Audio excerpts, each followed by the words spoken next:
All right. I'm going to call Recording the in progress. Finance Committee meeting to order first, and then go through a couple things, and then you can open the Select Board meeting. Our agendas are a little different. So in accordance with the requirements of the open meeting law, please be advised this meeting is being recorded and broadcast over the Lunenburg Public Access channel and on Facebook Live on the Public Access Facebook page. The Zoom link for the joint meeting is best received through the Select Board agenda. We put two different Zoom links in by mistake. And with that, let's do the Pledge of Allegiance.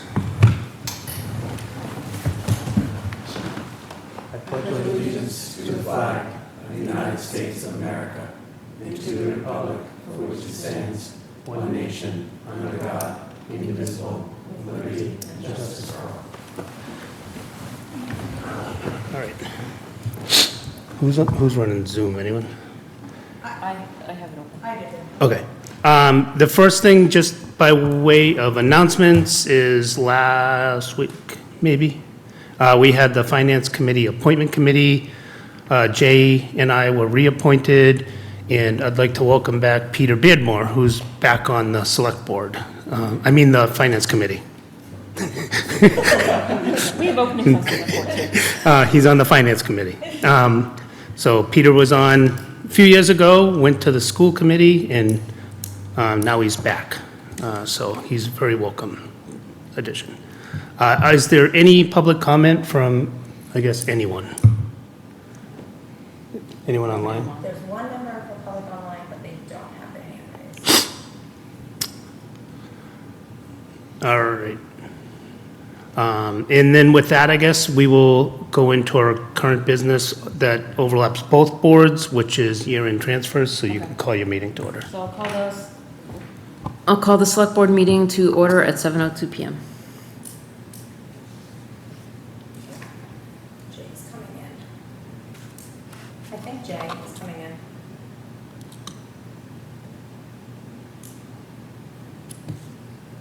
We want to give him a minute. If it's Jay.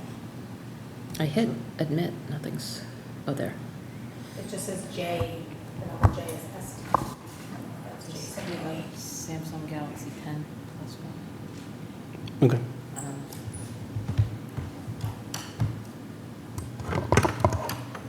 Jay Simeone, is that you? Yes, it is. That is.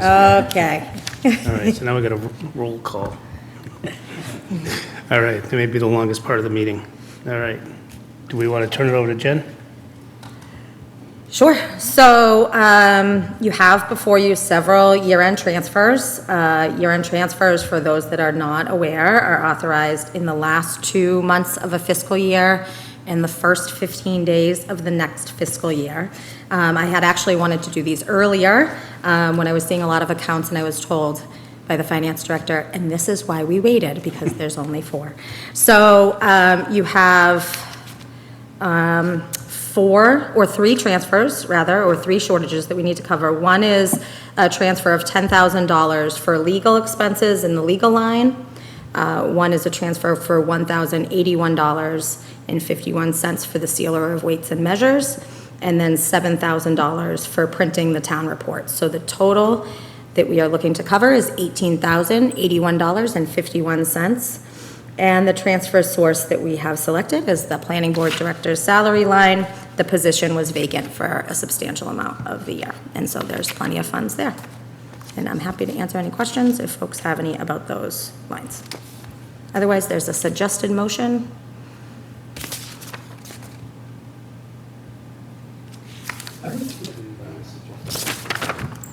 I can read the motion if there's no questions.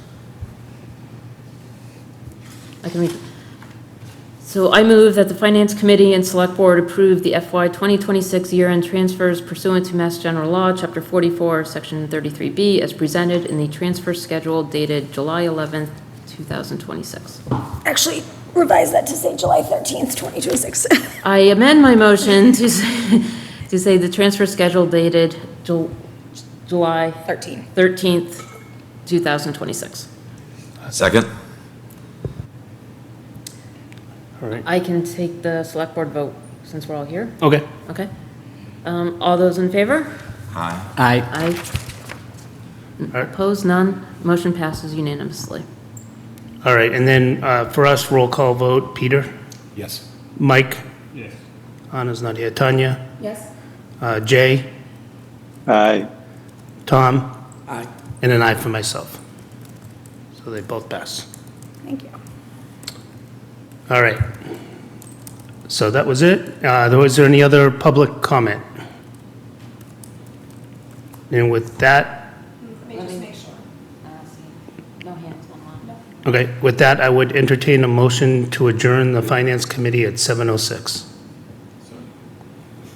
All right. Roll call vote, Peter? Yes. Mike? Tanya? Jay? Aye. Tom? Aye. And an aye for myself. Thank you all. Have a good night.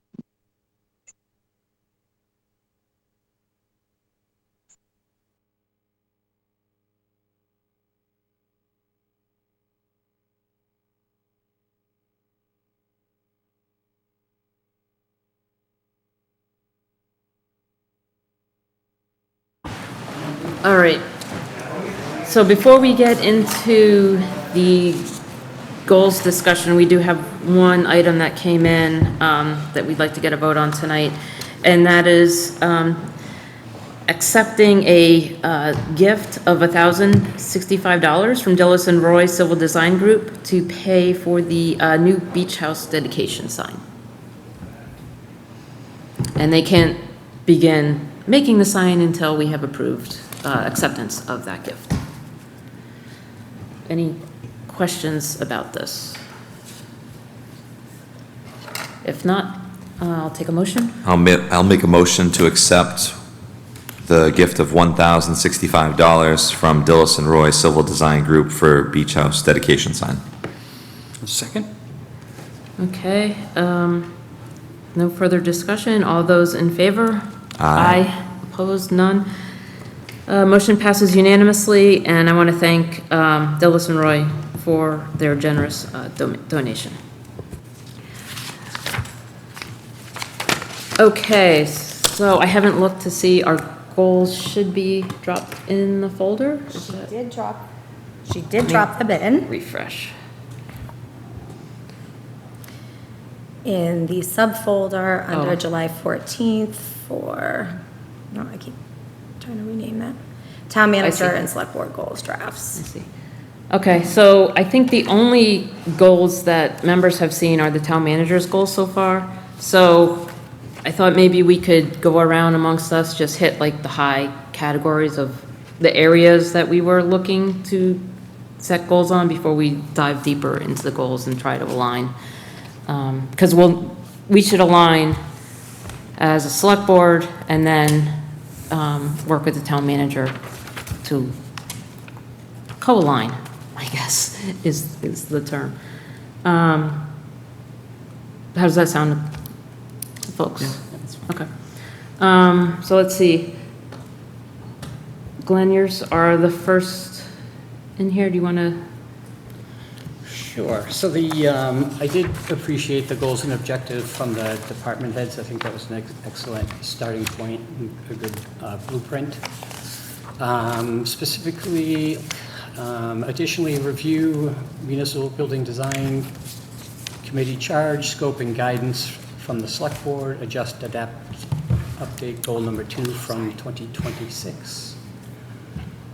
Community in alignment and responsiveness, trying to build on that. I would like to see us draft a resolution of compliance to voter-approved law authorizing the state auditor, Diana DeZoglio, to perform an audit of the legislature at some point. Embrace, acknowledge community affordability concerns. Keep upcoming large capital expenses and liabilities on the dashboard and front of mind throughout the process, throughout the year. Continue advocacy for additional funding from the state. Strongly worded letters of the past have proven ineffective. Transparency in budget funding challenges facing Lunenburg. Talking points have been consistently limited to Proposition 2.5 and inflation as being the core issues. We should include, lack of funding from the state in that conversation. Embrace and explore dissenting opinions, and build familiarity with the master plan and what I presume will be some form of an implementation committee. So I know those are kind of broad, but I did appreciate the goals and objectives from the department heads. I think those are critical, naturally, coming from the subject matter experts. And this is still a new process for me to try to work through, but that's about what I came up with. Yeah, I think that's great. I like the diversity. I think it's important for us to hit different areas. I definitely had a little bit of the buildings in there as well in mine. Community, I think, in general, I think there's so much to deal with community and responsiveness and communication. So I had a section on that too, just trying to hit up areas where you had the same thing. I didn't have a lot of state funding in there, and talking about the state, I do agree we should address that. I don't know how much work we can get done on that, but I do like the idea of making sure we continue to advocate for Lunenburg with state funding. And then I did have a general working with other committees and boards, so it kind of hits a little bit of the master plan. I didn't mention the master plan, but I like that in that kind of category of working with other groups and committees. Let me open up mine. I did hit up town manager goals, so I can skip that. I was trying to align everything, kind of connecting town manager and select board, both. So if you scroll down, if you're looking at mine, it's kind of towards the bottom of page 2, select board goals. More of adopting a strategic plan for the town, more of like a 3 to 5 year strategic plan. Talking about financial stability, kind of looking at a long-term picture, not just short-term. Not only financially, but also for the buildings and also the schools. I'm thinking Turkey Hill, like we also have to consider that in the discussions too, not just TCP, Ritter, Town Hall. Economic development, I kind of threw in this category too of strategic plan.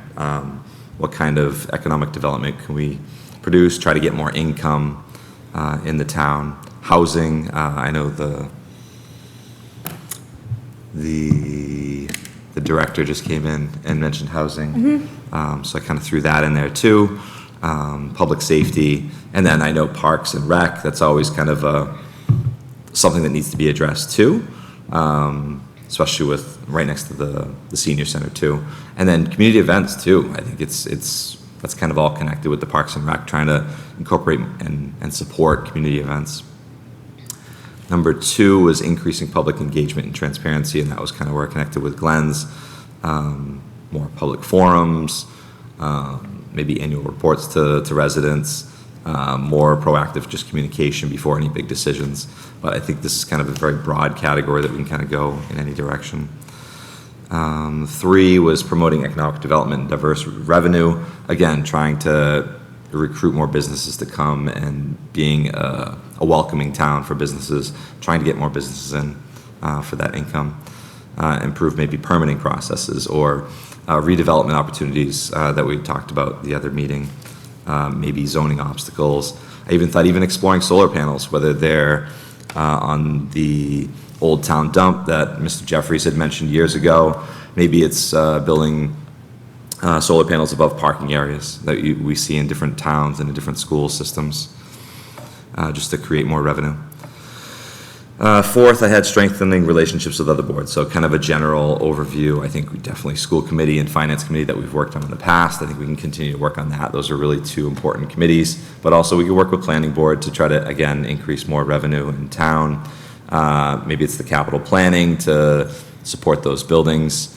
Maybe it's, again, the APDC and Historical Society when we were talking about at our last meeting as well, having some joint meetings, shared priorities and initiatives, and again, early budgeting discussions. So that was kind of the key areas. I know we can't do everything, but I wanted to get it all down there and see what consensus we had. Okay, thanks. I had a lot of the same at the high level. I'll tell you, things that I always struggle with, this even in my job, of setting goals. I don't like to set goals that are dependent on other people, but it's just delegating something, creating work for someone else. I like goals where it's within my scope, my authority, my power to actually act on it and achieve something.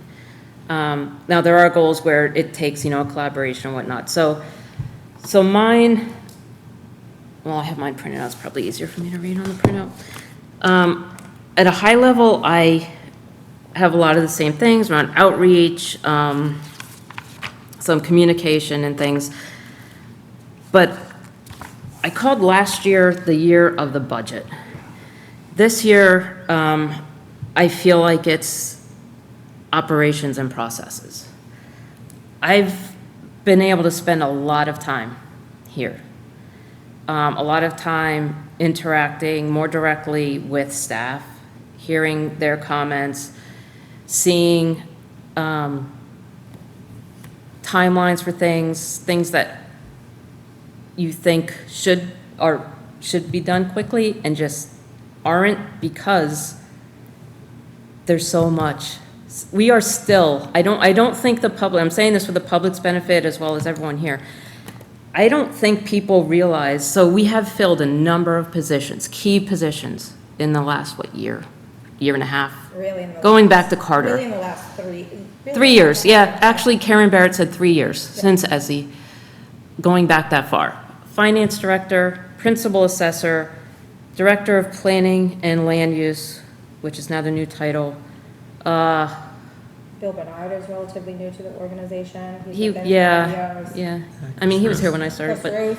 and as well as the staff below department heads, especially in the finance department. We've had a lot of people have left for different reasons, but some of it, quite a bit, I feel like, has been like retirement. Like, people have been here in Lunenburg for a long time. And things were running, they had their way. They were comfortable with it. Things were done, it made sense to everyone that was here. And now that we've gone through this transition, we're still going through the transition. There's still things that left with people who were in their heads and weren't documented. There's, learning. It made sense I don't want to cast blame or anything on anyone. It made sense to people when they were here and it worked. And we're now seeing this huge turnover in terms of number of staff, in terms of institutional knowledge that has left the building, left the town. And I feel like, and I've heard this, this is one of the reasons, why I supported the assistant town manager too. People, you can't hit pause and stop things. Payroll happens, every 2 weeks? Mm-hmm. You can't just hit pause so you can, catch up and get things worked out and then resume. The car keeps running down the road. So it's really hard to, I think, clean up, learn processes, train, while you're still trying to keep things moving along. And I'll tell you, the staff is feeling it. They are definitely feeling it. I'll call out Karen Barrett again. The year end, we had a split payroll, so payroll that spanned 2 fiscal years, right? Finishing one, starting another.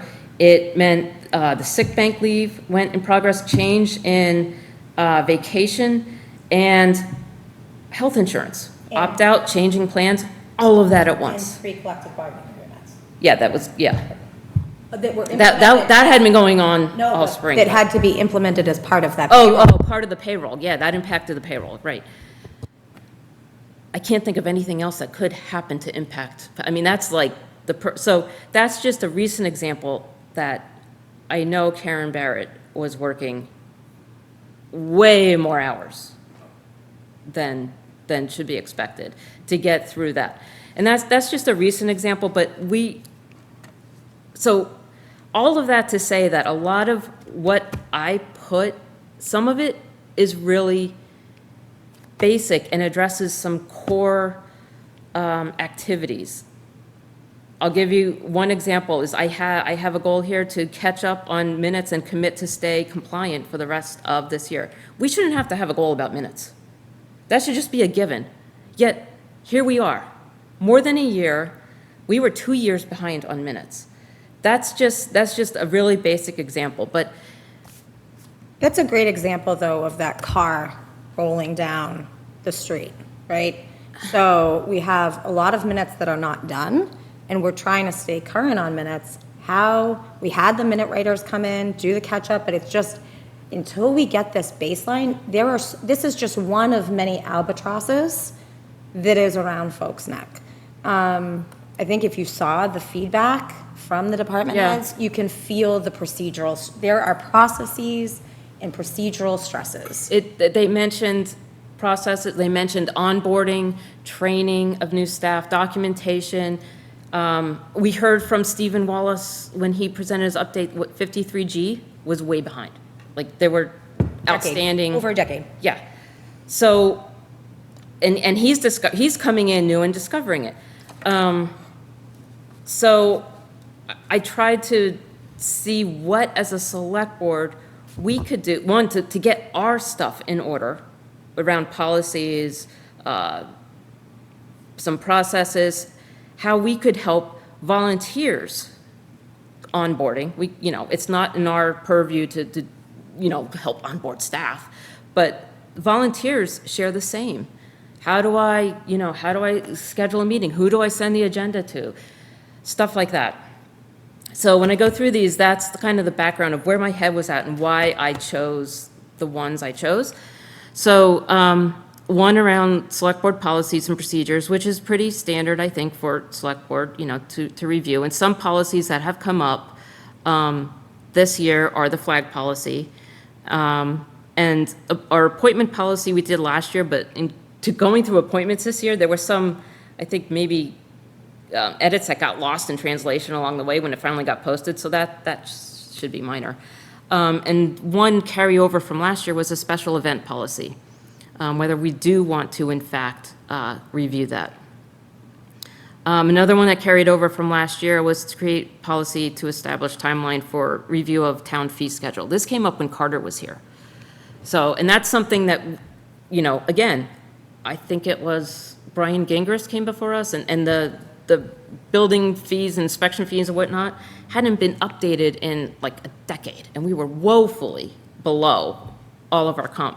And that's not gonna, it's not gonna solve our fiscal challenges, but hey, we should stay on top of that.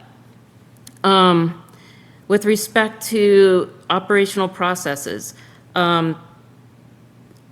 I mentioned, creating some kind of onboarding documentation or little tip sheet manual for new members of boards, committees, and commissions.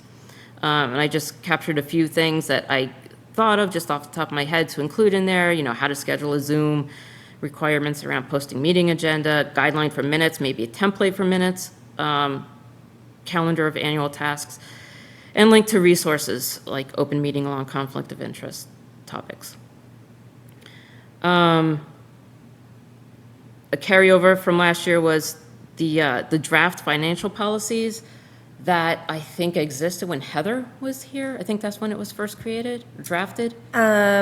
Just as Heather's term was concluding, the draft came in from. So that's been kicking around for a little bit. I'd also like to have a training session with town council around open meeting law, conflict of interest, and ethics. There is a recording on YouTube, and this was on last year's goals too. The recording on YouTube is 2019.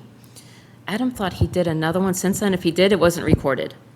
I've used that. I actually sent that to my dad when he got on the Water Commission. It's like, here's good, watch open meeting law section.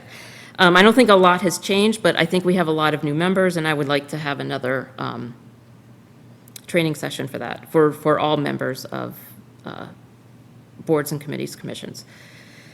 And then I mentioned the minutes.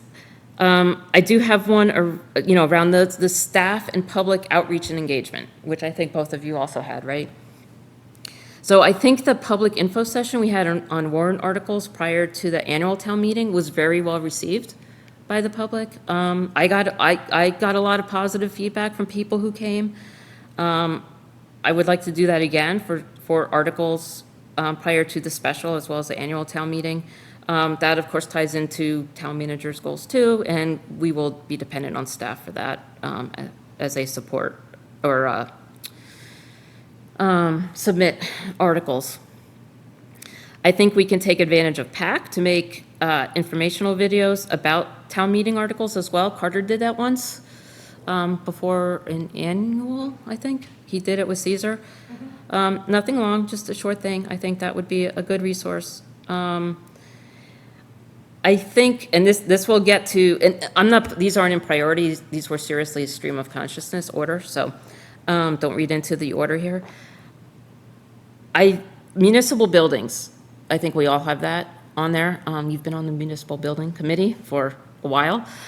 2019. It's fish or cut bait time, in my opinion, and I think others agree.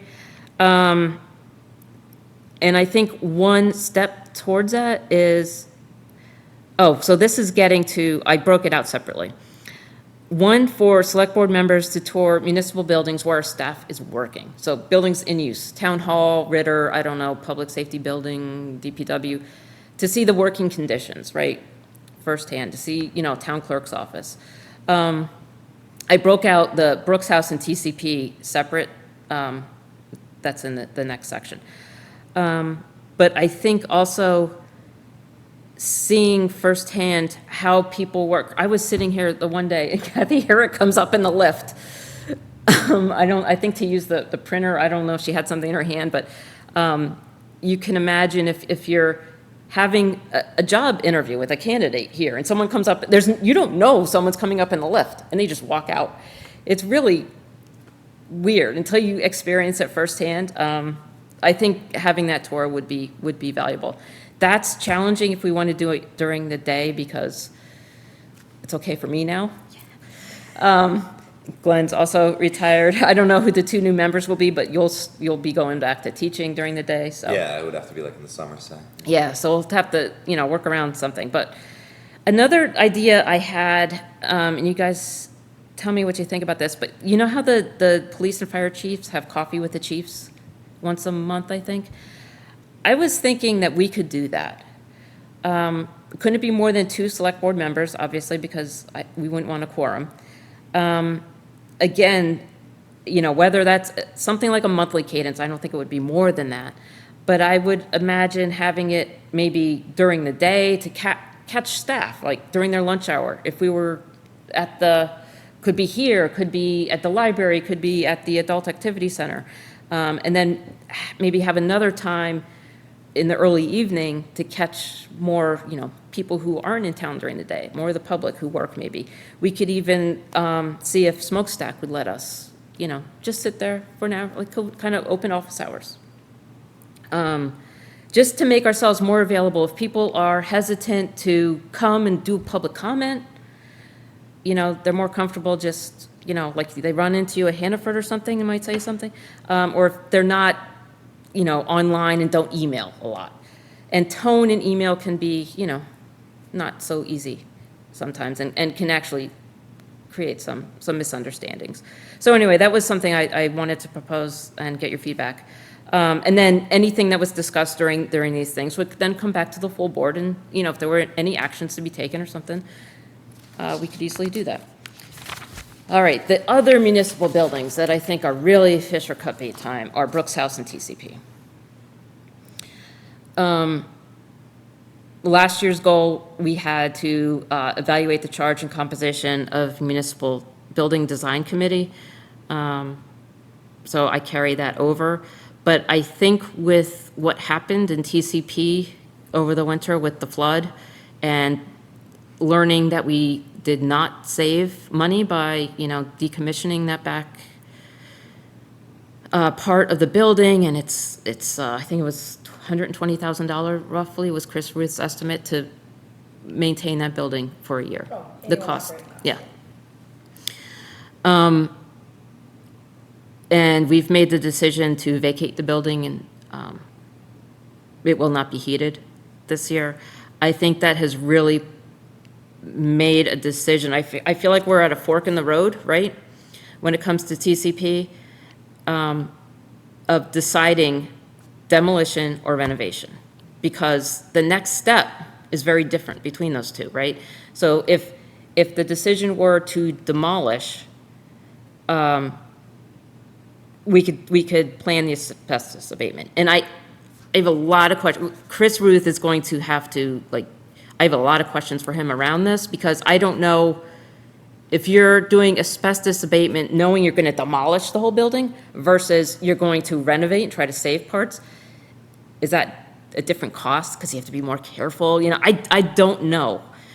Things like that. So if the decision was made to demolish, Chris Ruth could start the plan around asbestos abatement, and we could start planning whether that's capital or whatever it is.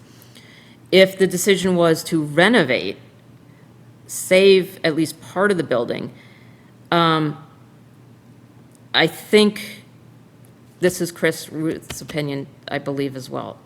The whole roof would have to be replaced now.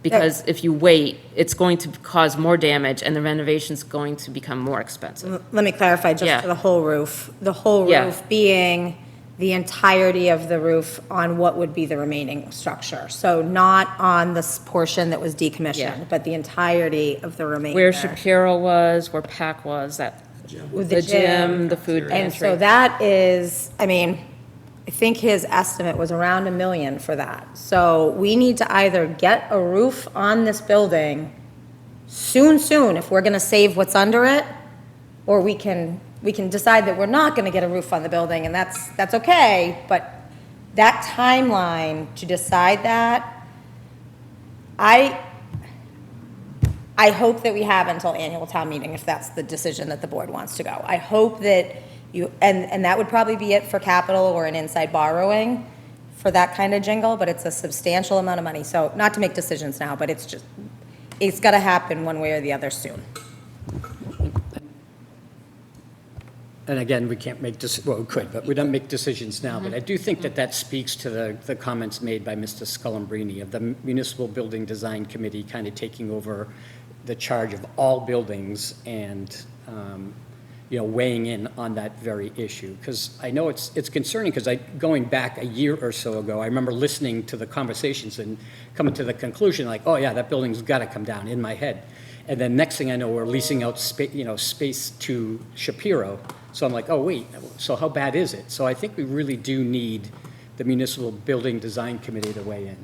I think you really need a tour first, Yeah. and then I think it Right. might become very apparent. That's- Yeah, I broke out the tours from the active buildings to the inactive, to Brooks House and TC. I got to see, what day was that? Last Wednesday. I got impromptu, Don from Facilities was able to take me through TCP and Brooks House. That's the first time, I've seen the gym, I've seen the food pantry, but I went through the decommission part, I saw the boilers, I went through the Brooks House. And I can look, but, it needs work,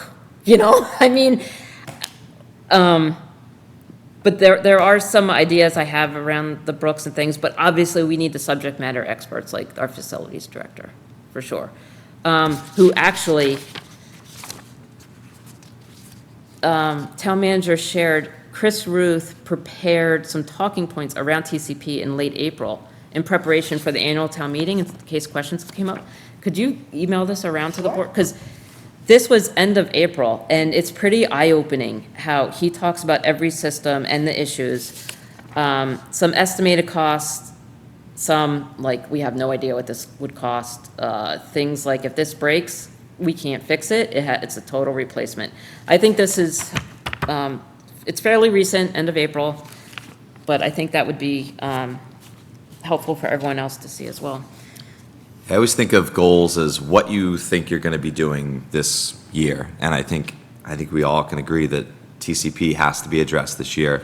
I think we put it in as a goal, and we collect all that information. We talk to the experts, we talk to the different committees, get their feedback, but then we gather all that information, make a report, make a a community informational packet that we can share with the community, get that information out there so the community's aware, so that nobody's surprised when this information comes out at one of our town meetings. I just want to comment, though, when you're talking about a process that you just described, I'm very concerned about the timeline. Because the process that you just described doesn't get us through, so capital planning starts in the fall. So we need to, if we're going for a capital project for May, we need to be having Chris relatively soon, like September, October, starting to get real cost estimates to submit that capital project. Otherwise, so if you're gonna spend a lot of time having a robust engagement, you're not doing anything with this building until at FY '29. least, or, I mean, maybe a special if you have that kind of jingle sitting around at a special, but otherwise, you're not until FY '29. And so that's just why I'm cautioning about, I hear the need for the robust engagement. We've been talking about these buildings for years. We have to start making a decision, or the decision will be made for you by nature.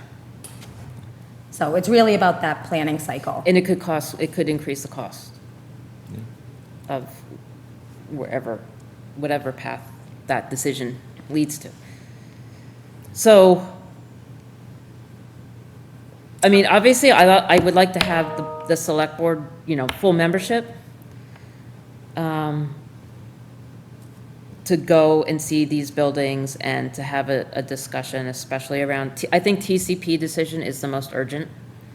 Brooks House, we can talk about, but because of the budget and capital implication, I think TCP is the most urgent. And not to say what's gonna be done with it, Just the roof. We gotta either put a roof on it or not put a well, roof. it's basically deciding demolition or renovation.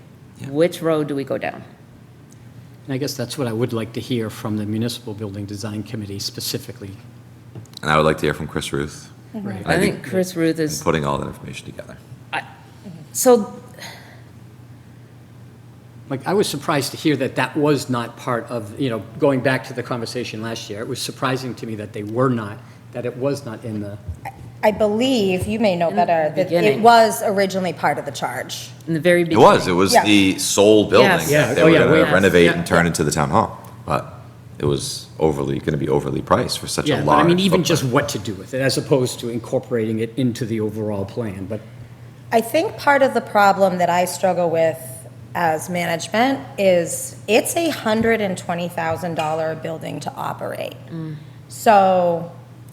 And it's not great. And inside. so what are we, so what is it that's gonna move that needle for this decision-making to happen? Because I get concerned if we send it back to a committee for this discussion, that we will be sitting at this table next year without a decision.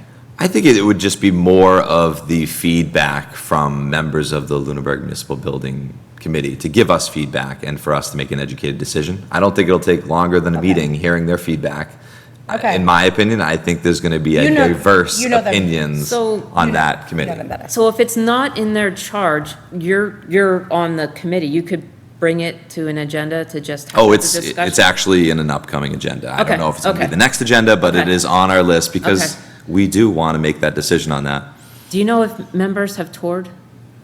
building? Not recently, Okay. but, yeah, that could be an option. There are some really nasty parts. But we even said, like, if we're gonna talk about this, Chris Ruth needs to be at that meeting Yes. too, But to again, have those discussions. too. you need to get in that building. You cannot be discussing these buildings in a vacuum based on photographs. You have to tour them.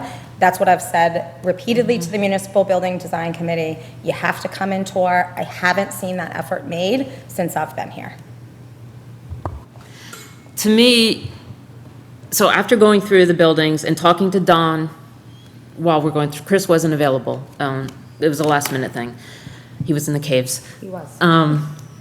But Don, has experience and he's been on the roof, he's done some patching, he's worked in the building. I feel like the land and the location are more value than the building. Like that is, I can imagine a town hall, a community center, like just totally that whole campus, not even where the TCP exists right now, it doesn't have to be at that footprint. The driveway could be total, I mean, it's a blank slate in my mind. I think that could be a real gem of downtown, right? Long-term plan. I feel like doing something with that building is a square peg round hole thing, round whatever. I just feel like it's a force fit, it's just the layout, I would think just we say, can I do think we, better. yeah, I think it's definitely something we have to get done. I think we include it as a goal, and we'll start planning on how we want to proceed from there. So it would have to happen in August. We would have to have the tour, so we should have a full board, the election is August 8th. The 11th, depending on who's elected, if they can get sworn in by the 11th, or, you know, depending on vacations, whatever. The sooner we can get the full select board, and it sounds like the municipal building design folks they could schedule that now, to get in and see at least TCP would be great. Because it is good, we do, you know, the SMART goal format is to have time bound, right? Specific, measurable, actionable, realistic, and time bound. God, I can't wait till I can forget that.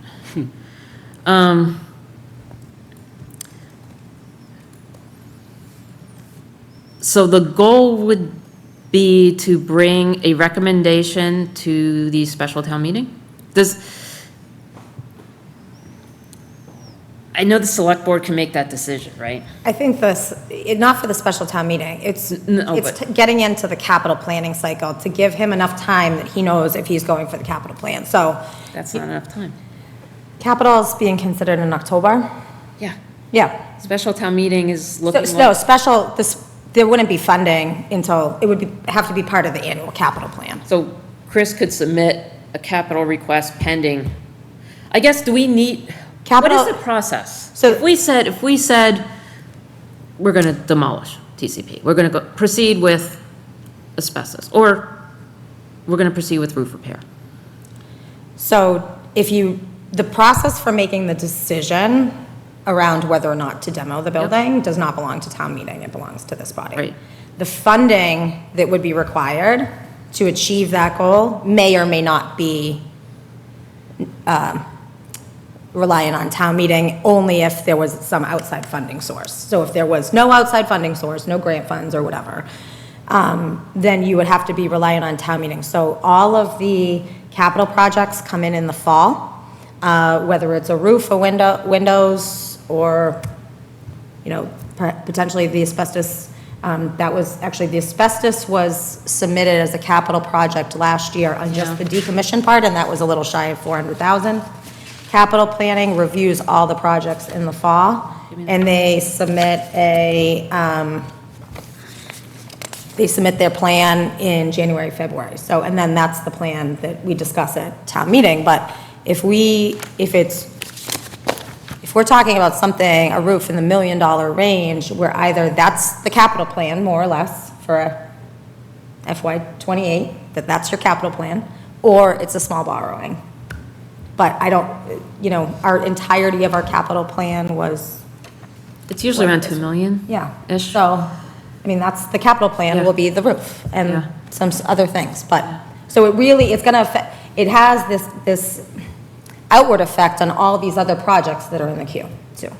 So we talked about having municipal building design committee, 'cause maybe we can do that in a joint meeting to hear, or you're gonna get, or no, you can just get the feedback the next I meeting. think a joint right? meeting would be fine too. That way you get the people's voices heard at the Okay. select board meeting. Because I think you're gonna see a diverse Opinions. opinions on this building. And I think it's important to hear those. Because I also want to get public engagement, and I don't know, public comment during that joint meeting is one thing, but could this be a public hearing kind? It's not official hearing, but, You can have public feedback forum engagement around anything without Right. calling it a public hearing, yeah. but that type of, let's really announce it, this is like your chance, here we are talking about TCP, because sometimes, you know, our outreach and information sessions aren't well attended. Now, would you guys have at least one meeting alone to kind of formulate your thoughts prior to the joint meeting? I think the plan is to have it on the agenda, to have a vote, so that it's decided by the Lunenburg Municipal Building Design, the direction that we want to go. It'd also give feedback to the select board, too. So a recommendation, basically. So is it already under the jurisdiction? I'm so confused because I thought don't that there think was, it is now. It isn't, it was just more of the Lunenburg Municipal Building Is that- Design could look at all the buildings. okay, so this vote is advisory? Yeah. Yes, Okay. just advisory. And that's what I'm saying, is like, it really doesn't matter too much. I mean, we want to hear the opinions, but it's not gonna, it can influence us, but we're still gonna ultimately make the decision. Some of the members have been on that committee since TCP, since the creation, the reuse, right? Yes. I think Greg has, right? I think, and David Blatt maybe too, I want to say. Greg Roy, Yeah, David Blatt. yeah, I think those three, and Christina, maybe? Christina came on a little later, but yeah. Okay, she's been there for a long time. Yeah.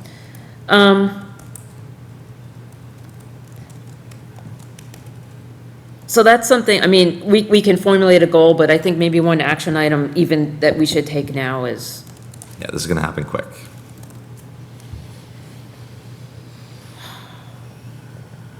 we may not have a full select board though until, We could take the tours just after the election, and if people come as members of the public, that would work too, if they're not sworn in. yet. That's what I was gonna say. the public on the tour, So we have to be careful, Well, it's a public especially meeting. in, It's a public it meeting. depends. You Well, don't have to do it as a public meeting. yeah, Yeah. It especially in depends. TCP. I We should wear mean, masks I have- in there, and Exactly, there were- I have concerns even going into the building. Yes, yeah, I did too. There were parts where There's at least one room that's bad. we did not go in because it was described was- to me as bright green. And And it I'm like, was- I'm good. And actually, when we Good. unlocked that door, it had been, there was the heavy rains. Oh, it was still raining It in the was still building. raining in the so it was actively raining in the building last week. I mean, are there any discussions of anyone considering the isolated part? I thought this was mostly just for the area that is under.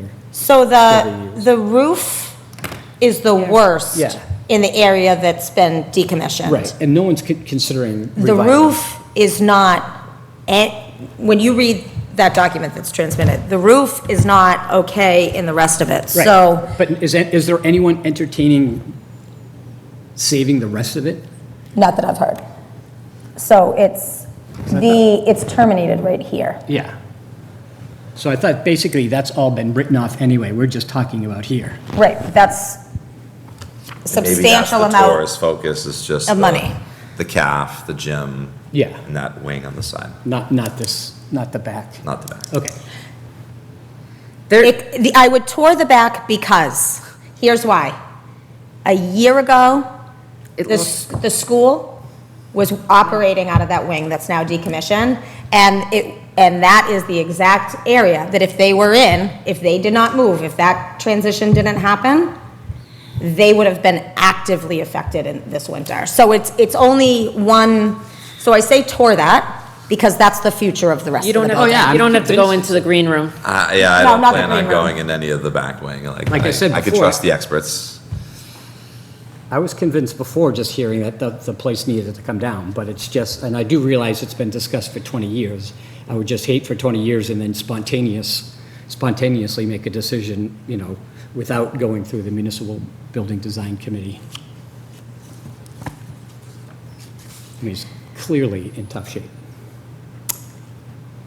Yeah, I think a good, if we're talking about what we could put a part of the goals, is maybe there's a joint meeting mid to late August with the Municipal Building Design Committee, somewhere around that timeline.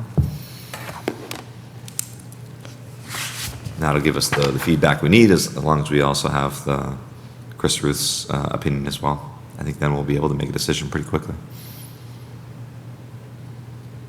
Do we need to give them formal authority over that, chiming in on the TCP, or just this conversation is enough? I think reaching out to David Blatt to make sure we have that feedback before a certain date. But I mean, just like the directive, like the conversation before was that the charge did not include TCP. Do we have to provide them with that, quote, charge? Or is just this conversation enough? I don't think we have to give them a charge, we can seek their advice. as it relates to Yeah. TCP. That's the recommendation, because a handful of members were on the committee when this building reuse was actively being considered.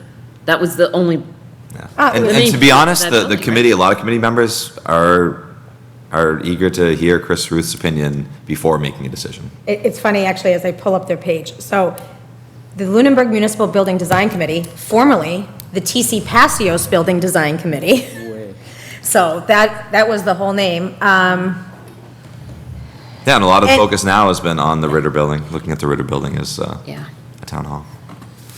But I actually don't see, in looking at this, why it's not currently under the charge, frankly. Okay. But I think the charge really is all buildings. It really is, it has been all buildings. I think the You've been looking at charge Brooks House. has changed on town staff finding a home for them. It was school last year was part of the plan, right? The ACE and all of that, getting all town and school functions under one roof. Well, the school was in TCP last year, so they were looking to move them out. No one was gonna move, you weren't gonna move town functions into TCP, because they were looking to move out. So it sounds like it might be just more giving a directive to the chair to open up the discussion to include TCP.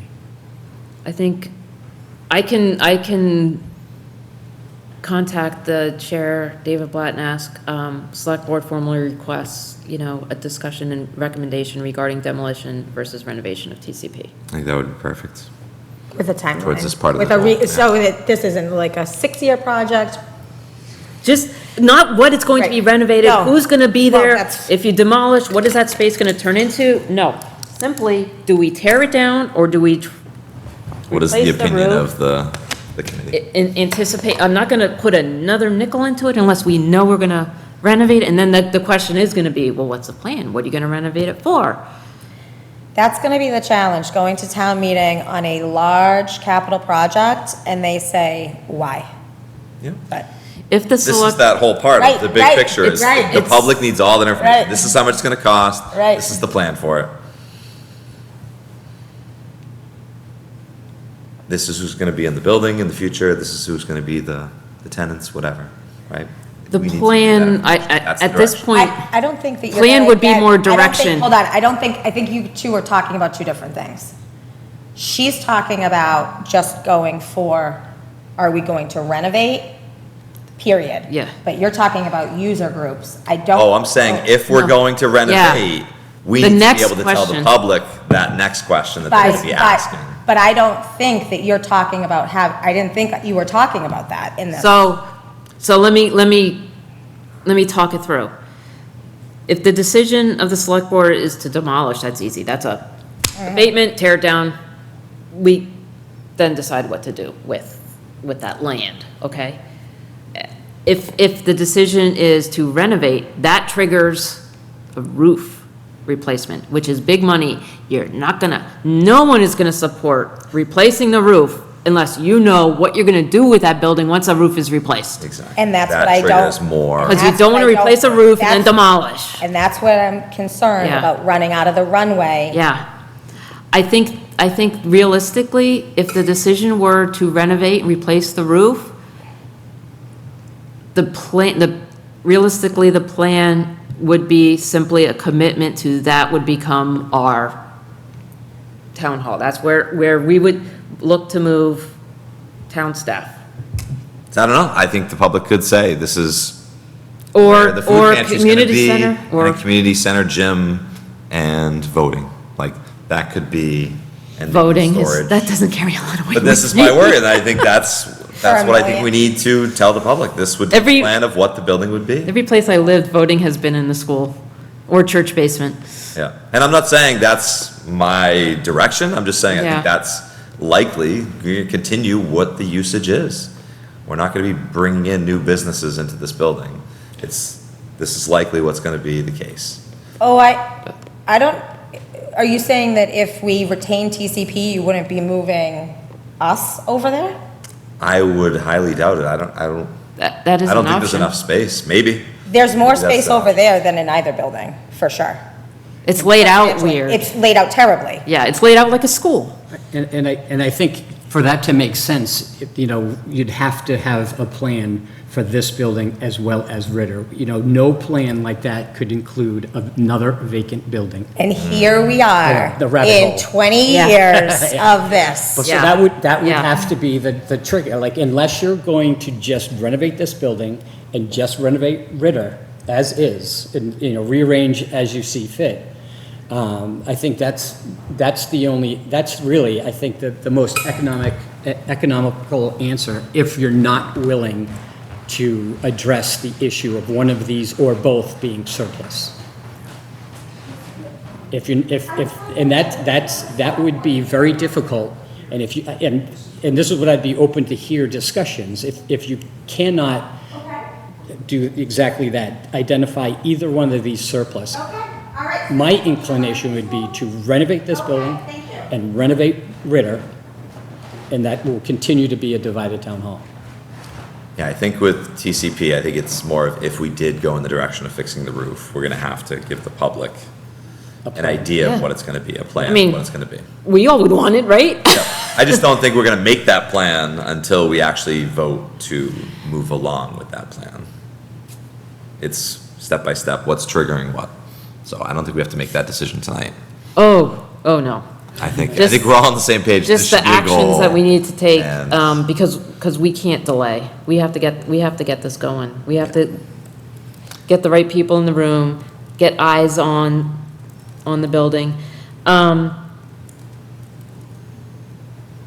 Going back a little bit, the charge and composition of the building design committee. Glenn you had something on your goals? I don't remember if you had. I think it's just something about it. not It so was much of the from design last committee as year. much as the buildings. I think the select board Okay. should be more active in the process, the Well, buildings. Yes, oh, for sure. And I did I'd be open up to more discussions to the permanent building, whatever the vice chair was talking about in terms of a permanent building. that came up in department head feedback too. Did you catch that? Yeah, no, I didn't. So there is interest, can I say?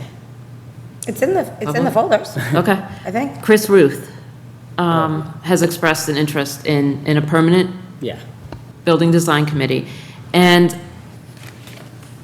I feel like if, again, the staff is willing to take this on, I feel like they are the subject matter experts and should be leading the charge.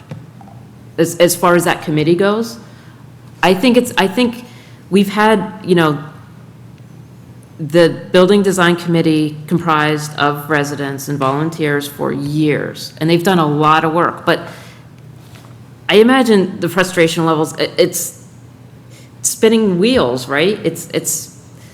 And I feel like we need,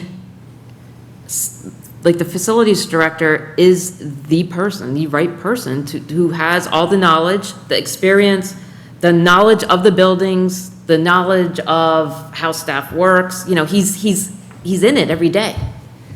And if he's willing to lead that charge, I am more than happy to let him do that. I agree. Well, he'd do that as part of the committee, like lead the committee, like the municipal building design committee? Or are you saying he'd be a lone wolf? Who would he work, he would have to, I would still probably like- Brian Gingras would be involved, I imagine, at some point. I think that Chris, if we look at his feedback, was looking for more staff involvement on the committee. Should have printed all these out.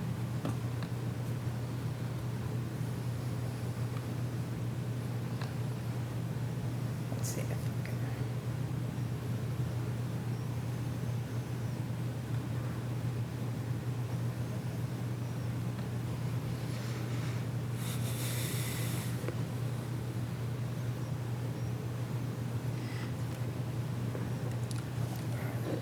He has a lot of, He mentions it in several places. yeah. Planning and decision-making around municipal buildings, TCP and Town Hall, Ritter in particular.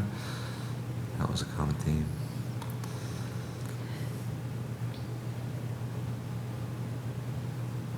But yeah, I would still want the committee input or a committee's Oh. involvement. I think we need to rework the municipal design committee to include what to Yes. do with the loss of the TCP use and plan to knock it down before new issues arise. I think the school department needs to be involved as well, since Turkey Hill needs attention one way or another. And then he said, capital planning in regards to buildings being talked about in the building design committee. This is, what are the three most important challenges facing your departments? Capital planning in regards to buildings being talked about in the building design committee. Everything is always on hold since work on the buildings might change on some things. And then what organizational issues should the select board and town manager prioritize during FY '27? A building committee of some kind to look at all town properties, including schools, and stop the infighting and groups working in a vacuum. Potentially bringing all facilities under one umbrella would help this. So I think the building committee that Chris is, and correct me if I'm wrong, because you. Maybe it was spoken more To Chris more. conversation, yeah. It's, his building committee is more than just what to do with them. It's also getting his head around the maintenance, regular maintenance and monitoring the condition. Because that's another area that had transitioned. Maintenance records are not always complete or can't be found, whatever. So I think Chris's, is that fair? Is that a fair Yeah, explanation? I think he'd look, I think if maybe in the tour, we can pull some of this out, from him, or in some of the conversations, you can talk directly to Chris about his thoughts, but, he's in these buildings, working these buildings every day, and I think that he wants to be able to make sure that his perspective is being strongly considered. So I guess I would word it as, I hear you, Glenn, and I'm wondering more of, in general, can we put this as a goal of looking at the charge of the Lunenburg Municipal Building Design Committee, maybe looking at the composition, all that? Yeah. And I think we work that's through the it idea, throughout the yeah. year. That was actually a goal last I year. just don't want to work Yeah, yeah. through. I copied Yeah. it from last Yeah, year's it's goal. I don't want to work through it all tonight. I think it's No. more of like, what are the areas we all agree on that we But have to get it- done this year, and let's throw it on as a goal. Yeah, and in the meantime, your next meeting or meetings, if he has an integral role in the discussions that you guys have, and, guide you guys in your. Oh, he does, and I think that's what's going to come up with the Yeah. TCP, It's, right? it's a challenge for staff to attain. Of course, yeah. Attend every meeting, Attend yeah, right? our Yeah, meetings. yeah, for sure. After hours. It's the evenings Yeah. people struggle with. Especially if they have, young families and whatnot. Yeah, and it could be on Zoom too. They can jump on Zoom. I know Chris, Lunenburg Municipal Building Design is always It's on always Zoom, so that yeah, helps a lot. Yeah. Okay, so that's TCP. Brooks House is the other one. So, I think it'd be great to work in the Brooks House. I don't know if it needs to be a goal, because I don't know if we're going to get it done this year, is my concern. It could I happen. think we have to do something. Doesn't have to be a goal. So, you're familiar, 2024. I think it's all buildings. I think it's mass But out. I'm- Like, when I put my goals, like, maybe two or three of the buildings we make some progress on. And you never know what you're gonna actually make progress on. Maybe we do get some progress on Mass Ave, maybe we get progress on TCP, maybe we get progress on Brooks House. But I'm I don't know if talking we're about guaranteed. the special town meeting article about the Brooks House, the non-binding vote, where the select board Yeah. was asked to write a report regarding long-term lease or selling of the Brooks House. And then, so this was right before you joined? Yes. I have lost time, Yeah, it I was have lost before. track of time. But it So was anyway, to looking for approve action special on town historical meeting, and commission. then Michael Ray was the chair of the Municipal Building Design Committee. Carter was here, and he said, hey, I'm gonna give this, because we said, the select board said, okay, we can have this report, but none of us know how to do this. And Carter said, we could do it in-house, we'll do it in-house, won't cost anything, okay, fine.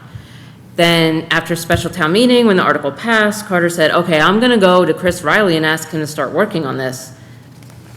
Is that now, like, he's looking for the select board to say, yes, go ahead, and Michael Ray said, well, the Municipal Building Design Committee could do it, take it on, because they have the expertise, they have people who work in building and property management and engineering and blah, blah, blah. Nothing came of it. I actually went through and I have the article from special town meeting is here, and I went through the municipal building design, select board meetings where this was discussed.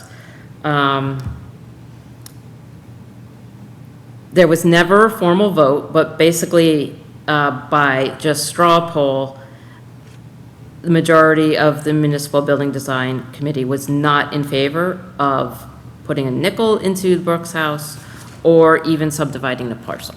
So I know the backstory to this. Yeah, and it's I've been 'cause a you part were- of it too.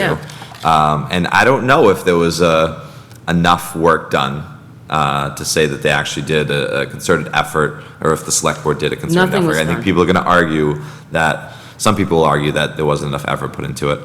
I do know that the majority of the Lunenburg Municipal Building Design Committee, hearing, I think, and again, if we hear from Chris Ruth, that there's a lot of work that needs to get done for that building to actually be used. And I think it would be good to, again, have Chris Ruth in and talk about the building. But I wonder too, if we could do something similar, and I'd love to hear from the town manager on this if she's prepared, but something like with Mass Ave, how we talked about, this is what we could do with Mass Ave, and the likelihood of RFP. these buildings. We talked about that today. Can we do a similar path with the Brooks House? And I wonder if it would end up in the same boat. So, yes, we can. I think that we don't have the same challenges at the Brooks House that we have at 925 in terms of needing necessarily the outside experts to come in and give us, like, Mass Development came in and helped draft that RFP. I believe that we could put together a scope for an RFP and put it out on the street to see if that elicited any responses. The issue with that, though, is that that's not what the charge was of the November special town meeting. The November 2024 special town meeting didn't tell you to go out and sell the darn thing. It didn't tell you to lease the thing. If we put that RFP out, we're seeing if somebody is actually willing to lease or purchase it. What the town meeting asked for is for a report on which way to go, right? Advising what needs to happen, not doing it. So I think the select board probably needs to close out in one method or another this non-binding vote from town meeting and what the directive was. Either do it, or say you're not doing it, or do something, but this is just gonna linger here. Is there a way to explore opportunities without doing the RFP? You can have somebody provide opinions, like you could bring in real estate professionals and have them provide opinions on what the likelihood is. The site is challenging due to the detention basins on either side, the lack of parking, the specific charge in number 2 and 3 of Article 10 from the November special calls for easements from the trustees relative to parking at the library. I've heard that that's unlikely Limitations, yeah. to be a go, so yes, we can. At what cost? Okay, so we have a director of planning and economic development who you have heard from. He has a plan. You have things in your goals related to economic development. I have things in my goals related to zoning and economic development. So yes, we can have him do this, but he's not focused on zoning and economic development while he's focused on preparing a soft solicitation for what may or could be eventually someday going into the Brooks House. I'll tell you that I have had people reach out about 925 Mass Ave. Prior to it being advertised, there's been interest. What are you doing? I'm interested in that building. I've never had a call about the Brooks House. It's good to know. Yeah, my only thing with this is I don't want to put a lot of money or time of our staff into this. If we can find an affordable way to look at opportunities, or if the RFP is a low cost and it doesn't commit us. It does, so it That's the commits concern, us. yeah. Yeah, so, I mean, you'd be really dealing in bad faith if you knew you were gonna pull it. Yeah. So the other thing that I did ask Chris Ruth to do is to do a loose back of a napkin on what it would cost to renovate the first floor only of the Brooks House and do the roof, because you need a roof and some ADA upgrades. So what you would, but not do any of the renovations on the second or third floor for municipal office space. What that may be, I don't know. Thoughts include perhaps the facilities, veterans, rec, things that we can move out of prime real estate to open up some prime real estate and get people under one building while we wait for the bigger project to flesh out. So if that was a low-cost reno to get some great office space, I think that probably makes a little bit more sense than sell. But I know that the school walked away from this at one point, and the town never picked it up. See, I'm reluctant to, I wouldn't want to sell the land, No. and you're not No. going to sell just the building, and Well, I think that was the idea. long-term that- lease. That the building, no. It was either a long-term lease or sell the building and have it relocated. I thought that was a long time ago. I think then It they was a did- while ago, Didn't they but- put that up? Yeah, No but one that- bid for it. right. Yeah, no one's gonna. Right, Like, try to sell it for $1? Yeah. If you move it? Move it, right. right. It was, I think the article was more about, and I haven't read it recently, but it was more about what are the possibilities of what you could use the building for. Oh, there's 6 points in here. The purpose of the article is to save the Brooks House from demolition without using taxpayer money. The Brooks House is an attractive historic building located at 1033 Massachusetts Avenue. The article seeks to create the conditions for the building's restoration, renovation, and valuable reuse using private funds and initiative. In order to do this, the article asks town meeting to request the select board to investigate and report back on a sale or long-term lease of the building along with a minimal lot footprint. So it's a report. The objective was a report on the likelihood of success. And I struggle with how do we get the data to draw a conclusion? Like, it just, Yeah, we just need to have a formal report done that can't be done. That's just How not much, how possible. much would an RFP cost? So an RFP costs Not- time. Yeah, just more of time. So I wonder how much we could just put it to a vote of the town at a town meeting. Would you like to pursue an RFP for the Brooks House? And we could at least pursue the RFP, even do it in the fall. You don't need And then that town, helps us with the report, we But get that feedback. you don't need town meeting's Yeah. authorization to do that. Yeah. So you, the select board, can do that today. The town meeting piece is that town meeting told you to do something else. So how do you want to deal with what town meeting told you to do?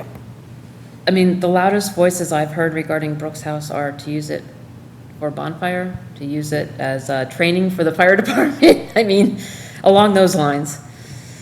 I mean, it strikes me as unrealistic, and if we just need someone to write a report highlighting, what I think it is, unrealistic, if there is somebody, in It's the, that subject matter expert. Right. How do you get that Exactly. I mean- person? Who is that? I can go to the planner and I can go to Stephen and ask him to put together the elements on the parking, what would be required, and his professional opinion, but we could do that, and who was behind that? Could we consult with the APDC. Yeah. Yeah, so if we just bring them in, and, maybe the tone has changed over the time, but, Well, I don't, it. Not the last time They are it was different, brought up. two Yeah. new members on there, but No, but I think it would be good to have a select board report in response, some sort of response to their request. we just don't have the expertise our report would carry no weight, in my opinion. We have no Maybe that's No, the I think it point. would be from the feedback of our Director of Planning and Economic Development and Tour, and Chris Ruth. and your tour. And a tour. Yeah. And a tour. Yeah, That's yeah. all, I think that would be just enough. our due diligence, Our due diligence, exactly. Have those two specialists give us the feedback. and bring them write the along report. for the process. Any information they can give us to help us with the report, and then we write the report. And if we come up with, different opinions on it, it is what it is. I mean, it's the process. Yeah.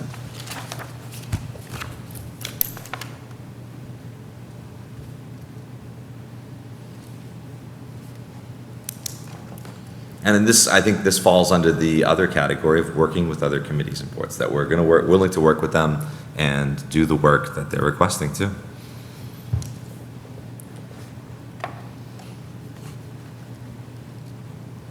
I wonder if Adam Burney can work with Stephen Wallace too. Yeah. I don't know what what his experience has been in Sudbury since leaving here. Yeah, I was speaking to the chair earlier, and she had asked if Mr. Wallace had experience with these types of properties. And I know he has had experience with conversions to housing, Yeah. but I don't know about commercial. I don't think so. for Well, that commercial. could be converted to housing too, right? That's gonna take a lot more money. Yeah? Yeah, it wouldn't be private, No, connected to the, And again, if someone were to come in, whether it's business or residence, they take it as is, and they do they all pay the for costs, whatever needs to be renovations. done. I would not support the town, unless it was. for unless the use. town was gonna use it, yes. And at that, I've already, I would Very only big support the price first tag. floor. I'd like to take the second and third Yeah, floor. I've toured it. I've toured it. It's large on the first floor. There's big space on the first floor. I toured it with Chris Ruth, and he gave a lot of feedback, which was Okay. very helpful. Got it. Yeah. Okay, so I can draft the goal around writing a report. Is there a timeline we wanna, what I think it would be timeline? good to have done for the fall town meeting. Okay, You're supposed to have it done for, what was it? 2 years ago. Yeah, No, a year, October of 2025 was when we were supposed to have it, I think. that's right. Only a year late. Yeah. No, but I think it's That's a different, that's municipal it's a timeline. different select board, That's- and the question is still out there. Yeah, And and the then- article is still out there. That's not a bad, actually, timeline.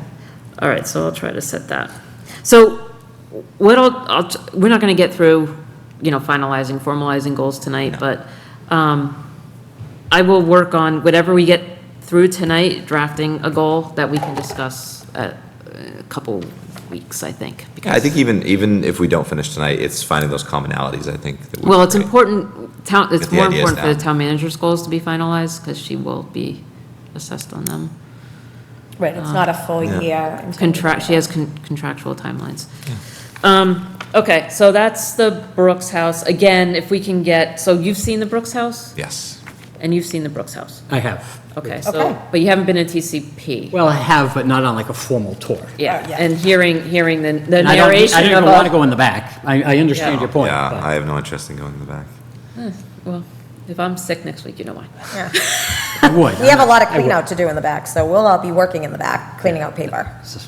There is a lot there. Yeah, I would tour it, but I'm just saying. Okay, so, I mean, I think we spent a lot of time on buildings, but I think that is probably, at least for me, a top priority, and I think, well, you Yeah, I have, had it as, overall town buildings, like I think Turkey Hill, I think working with the school committee with any needs they need and having those open discussions about their progress on what they want to do with Turkey Hill. I think it's collaboration and buildings. so, I may differ with you a little bit on the Turkey Hill point of view. I view our role as, I'm not even gonna say necessarily advisory, maybe. But I agree. I think it's similar to advisory. being- It's just being there, I don't even know if it, hearing just them, knowing. sharing that information, and making sure the public's aware of the progress. Because I feel like that is MSBA, that's their. What that's if a whole it's a nother world. request for this plot of land? We were thinking about this plot of land or I this think plot of land. MSBA, it does require, actually, the submission requires a vote of the select board. So when there is gonna be a formal Okay. application, there is a select board involvement in the formality of it. So, And maybe it's, again, not this year, because it's gonna be, I think, a long process, but I think it's, what buildings are we gonna make progress on? Maybe there is progress on Turkey Hill, maybe it's Mass Ave, maybe it's Brooks House.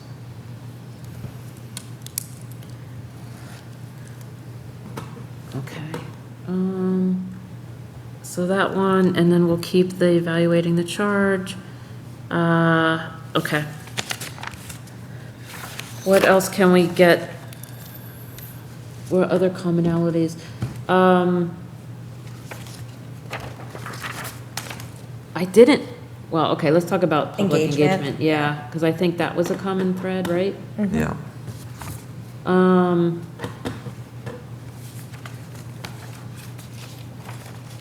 And I think when I talk about engagement, I'm talking about staff and public, both.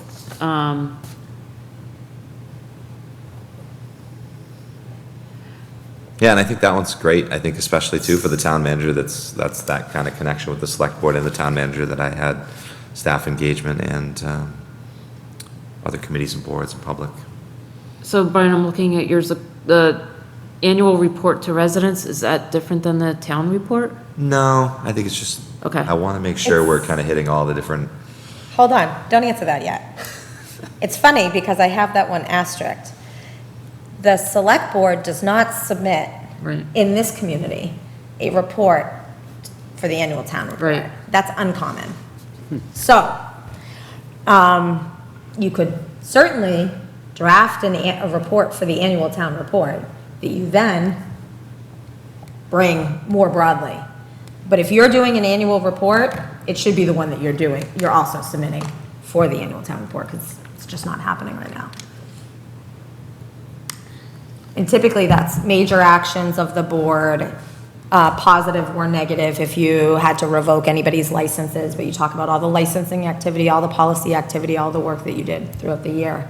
It's really your work highlighted in that. Is that what you were thinking? I am thinking anything to get us more communication with the public. So if it's that avenue or a different avenue, I am definitely open to ideas and suggestions. I just think we gotta try a little bit harder, because I don't think it's working right now.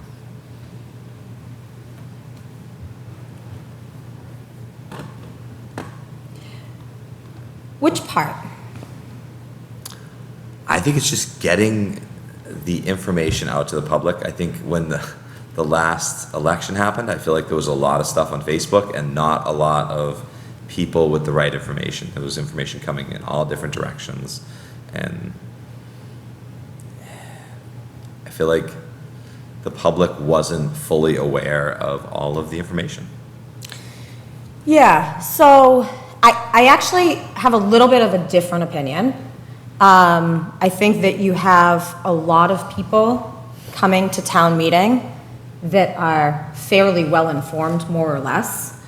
They might be off on a couple of the details or facts, but it seems that they, either through the materials or asking questions and through the discussions, are fairly tuned in.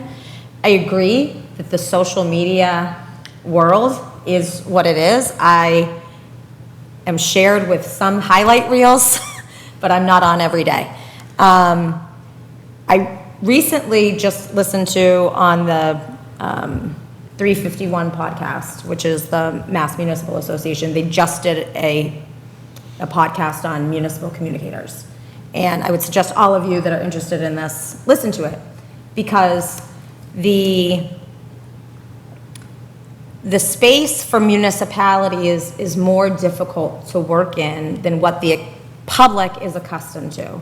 We are living in a time that if you hear a bang or something goes bump, you can go on your phone and figure out pretty quickly what it is. That immediate information coupled with the AI analysis of information that's out there, and you can get synthesized information to you very quickly.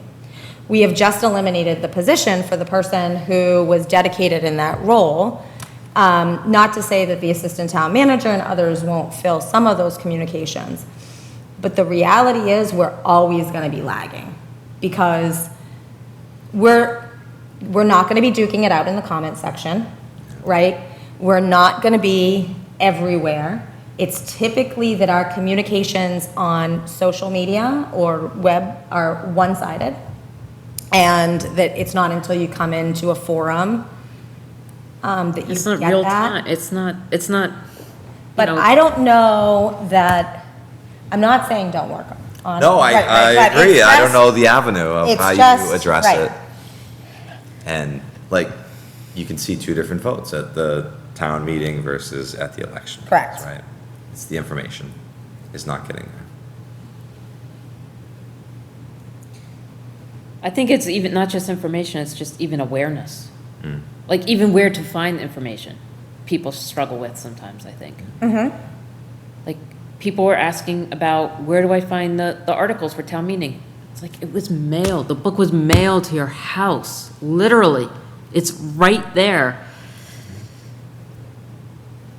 So it's, I felt like some of the feedback that I got from, and this is the first time that we really did like a robust budget website, right? It was later than I wanted it to be, but it had a lot of information. Some some of the feedback that I heard was it was too much. It was, I'm trying to provide as much information so people can distill it down to whatever level you can go as deep or as shallow as you want to go. And then there was a lot of criticism. I couldn't understand it. This was too confusing to me. But if you're not involved, But then I heard the opposite of, I finally understood, like the Right. details helped. Like you, Right. you have right. so many different types of people who And I think that. learn differently. I was just going to say, I think that that's why having not just website, Yeah. not just Yeah. social media, but coupled with the forum, the pack, Yeah, the whatever. get as many as we can. Yeah. To get the cross-section a little bit better. So we have town website, we have social media, although we don't have the person to do it now. So it's gonna be, I've only ruined the website several times and deleted pages several times. we have PAC. And we can do the sessions, the science fair style sessions before the town meeting. I don't, what do you think about the coffee with the chief kind of thing? Yeah, I'm good with that. I think I it's, think it's great. So we it's can being do that transparent, one. it's being open. We can only extend the offer and the opportunities. We can't force people to engage. But what I like about that is an opportunity to meet with staff. Yeah, it just opens it up, and it's important for us to express to the public that each and every one of us would meet anyone individually. Yeah, yeah. Like, they can email us, they can grab us and say, hey, Yeah. can we meet sometime? And I think if we make it that much easier, whether it's, we even start, an hour, we arrive here, and two people arrive here an hour earlier and just have office hours here prior to a meeting. Or like you said, try it out at public places, I think is a great idea. Different. I think it's less intimidating than when you're, Yep. I don't like that. And if they're Okay. intimidated by two, you can go with one. Yeah, I think it's definitely part of the communication goal and outreach and engagement. Okay. Brian, is there anything else in yours that we didn't capture? Glenn, did you? Well, I think now that they're all public documents that were discussed, that I think we can try to, I don't know if you want Oh, to yeah. draft, look at them, you can look at them again and see if there's any collaboration, and then we can meet again and. There's Did you hear that? something in there. There's something on Glenn's that's specific, that's on yours that's not specific and is woven into yours. And that's the master plan. And it's yeah. in yours in the Yeah. very first thing where you say, develop a long-term plan that addresses, a strategic plan that addresses all these things. Well, those are addressed by the master plan, right? It's funny that conversation came up at the last meeting. I don't know, I think, were all of you on the board when we reviewed the master plan and we had to, there was a grid and we had to Yeah. look at it? Yes. Okay, well, when the master plan is done, it doesn't just go on a shelf. It has assignments in it. And there will be assignments for myself, there will be assignments for this board, there will be assignments for finance committee, there will be assignments for capital planning committee. And so that very much, like Glenn suggested, typically moves into an implementation committee. Sometimes it's the same people. But that thing actually is the starting point that the community has already spoken, that this is where they would like the focus to be, and to start going towards these things. You have community responses around what they want for economic development. You have community responses around housing. You have community responses around a lot of these topics. And that's what the master plan is, the guiding document for the community. So I starred that because Yeah. I had think that's missed it perfect. completely, but that should be a goal Yeah, and once it's done. And I think it's important to say that it is exactly like you said, a guide. No decisions have been made. It's a guiding guide, document. So yeah. people don't have to think that, there'll still be a public process to. Yeah, but the community has given their opinion that this is what they would like to see. Yeah, some of the So- community. It's- That's right, the survey, hey, you know what? If you don't participate, Yeah, I know. you can't complain. But, but I think it's okay, and that works. No, this survey, I think that, there wasn't a lot of responses, but I Yeah. believe that the survey was conducted 3 times. Yeah, and I Yeah, they remember tried. them saying They that did they got what more they did. responses than, they were happy with the, over-under was happy with the response, the number of responses. From the, from the sidelines, though, it just did not seem Yes. Right. a lot. But So how does that become a goal? So the goal should be the implementation. So you should start, and I have not seen the final document, but it has timelines in there with the assignments of when you're supposed to be completing things.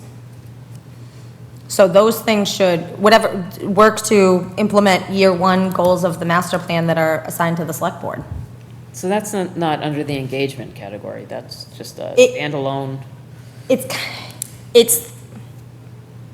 It's the direction of, it kind of leads to all other things, would flow from that. Yeah. Yeah, maybe it's something like ensuring town priorities align with the master plan. Yeah, I mean, like, 925 comes up, just downtown community, sidewalks, I mean, it's everything. Yeah, incorporate master plan priorities into strategic planning discussions. Okay.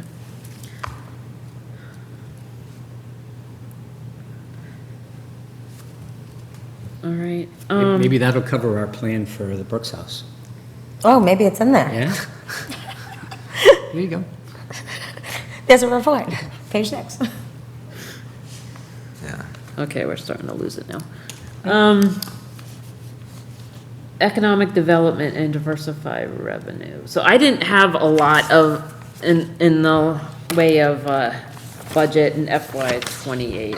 What did I put?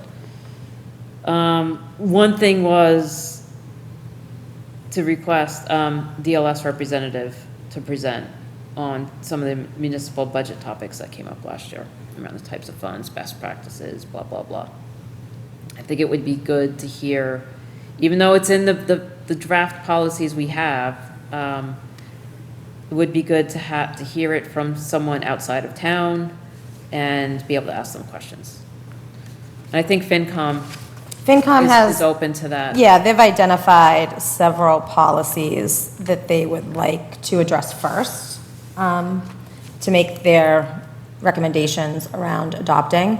And so I have committed that I will work to get people in to present to them. It's going to probably work around those subject matter expert schedules. But they have requested around OPEB, revenue projections, I have to remember where I put this, stabilization accounts and reserves, and free cash policy. Yeah, I think we're gonna have policy as a goal. I think that makes sense. We're gonna see it from different committees like the finance committee. I think maybe even personnel committee's gonna be bringing some. I think we're gonna be open to, we just have to be open to working on policies that come up, and you've already listed a few, two in your goals.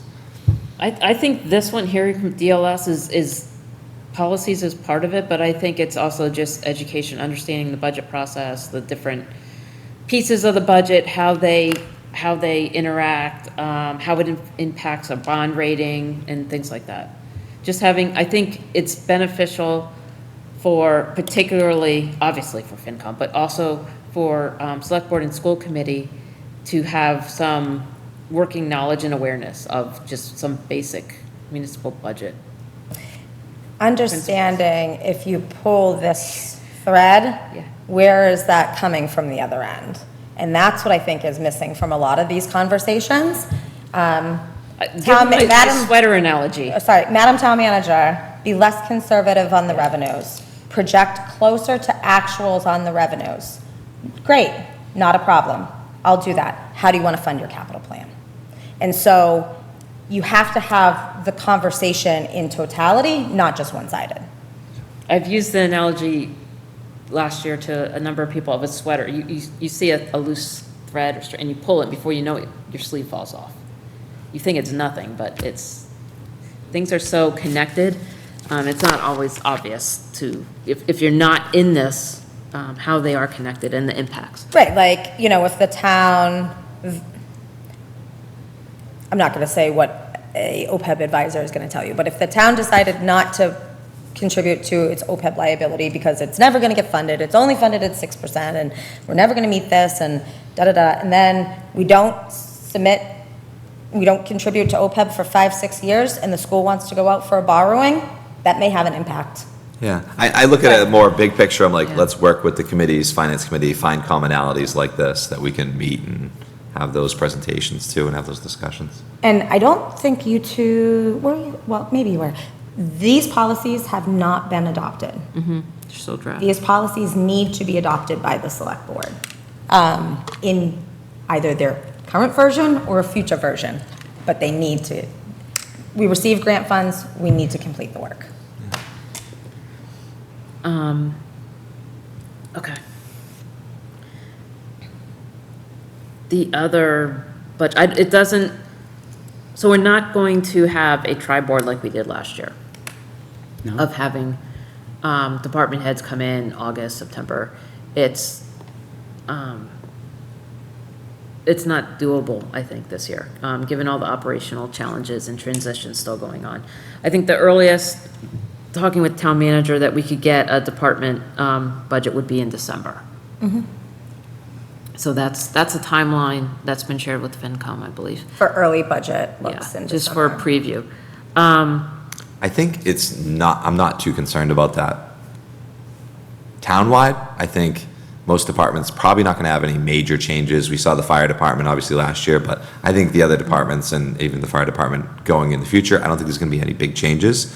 I do think the school probably wants to start early, get that information out there, because there could be If some. they want to, that's budget fine. changes, yeah. That's up to, you But I know. think, yeah, town-wise, That's and fine. again, maybe that's us communicating with the schools, or maybe it's finance committee working with the schools, but I don't think it's a priority or a goal this year. To be early, yeah. Yeah. No, I think maybe fire, only because the chief is retiring, so there may be an It will early, be- you know, Maybe an so he earlier can presentation. participate, Yeah. kind of have some overlap, so that. But I don't think would be it's rises to the goal setting. Yeah, I don't, I would like us to commit to just, if they present to FinCom, which it looks like that will be the plan, that we watch. Just to be, stay informed, because we won't have the tri-board, at least as we did it last year. We may have a kickoff, I've talked with the chair of the finance committee and school committee of possibly, you know, having a kind of a kickoff budget season tri-board, just high-level strategies of departments or whatever, and any, you know, flags that you see kind of thing. Yeah, I would support that. That'll be I don't think bigger. it needs to be a goal, though. It's not gonna be like last year.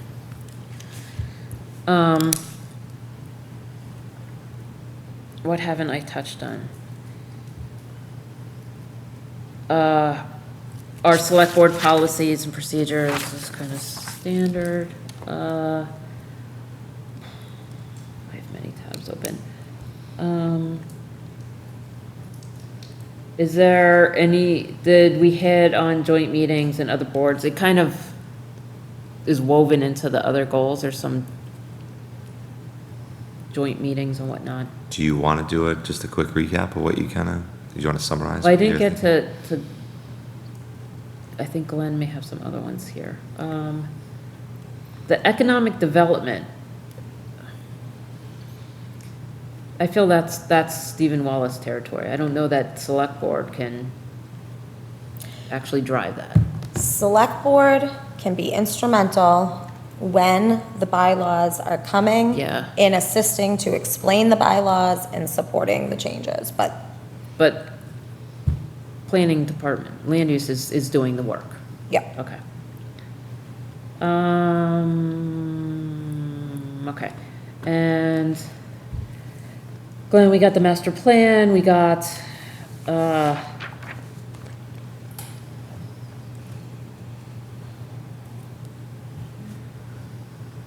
capital is another budget. Do we want to do something?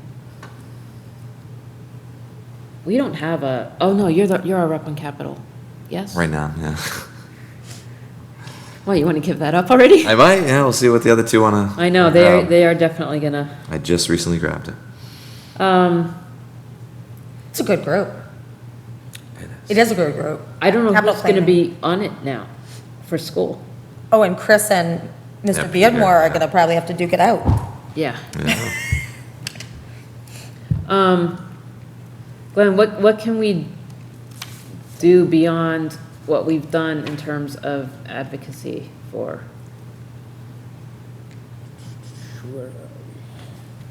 advocacy. Oh, for or, getting, funding? Advocacy. yeah. Well, it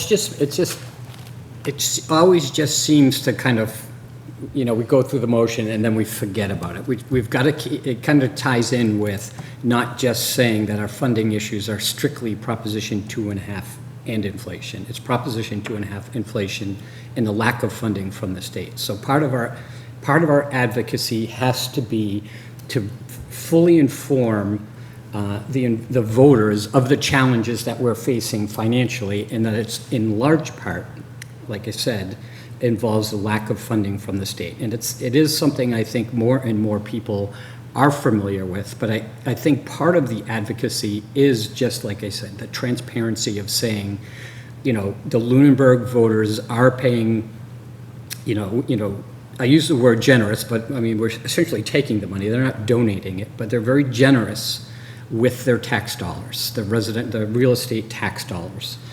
And that they're paying a lot now, and we need more funding from the state. So it could be as simple as that, but it's just, so often there just seems to be almost like a firewall that protects those who we've elected. You've heard me say this before, but those who we've elected to represent us on the state level, there seems to be a little bit of a firewall that protects, and that we seem to be more punching down than punching up. And we need to just keep focus on our primary challenges on funding. And the funding can't be solely relied upon the real estate tax dollars here in Lunenburg. So Glenn, I have a question, and then I think I have some feedback. So is this mainly focused on writing letters to different people, like just drafting letters and writing letters? Well, I think a good portion of it is to enlist the services, the support of the citizens, and let them know that it's not just a situation where it's perceived that the voters here in Lunenburg don't know what they just voted down. I think it's important to maybe understand that the voters do understand what they voted on. It breaks their heart, and they understand the impact that it has. But we need to engage them in engaging those who are making the decisions that we're suffering under. And that's the million-dollar question of how do we do that. But I don't think it's simply writing a strongly worded letter and then pivoting and forgetting about it and just, that's essentially what I'm trying to say without, More of an active lobbying role. Yeah, it just being transparent that, like I said, a lot of times, and you heard me chime in a couple of times when it said Proposition 2.5 and inflation, I go, yeah, but also. So we just need to bring everybody, and what they do with that information it's up to them. But that's, in a nutshell, kind of what I'm referring to. Yeah.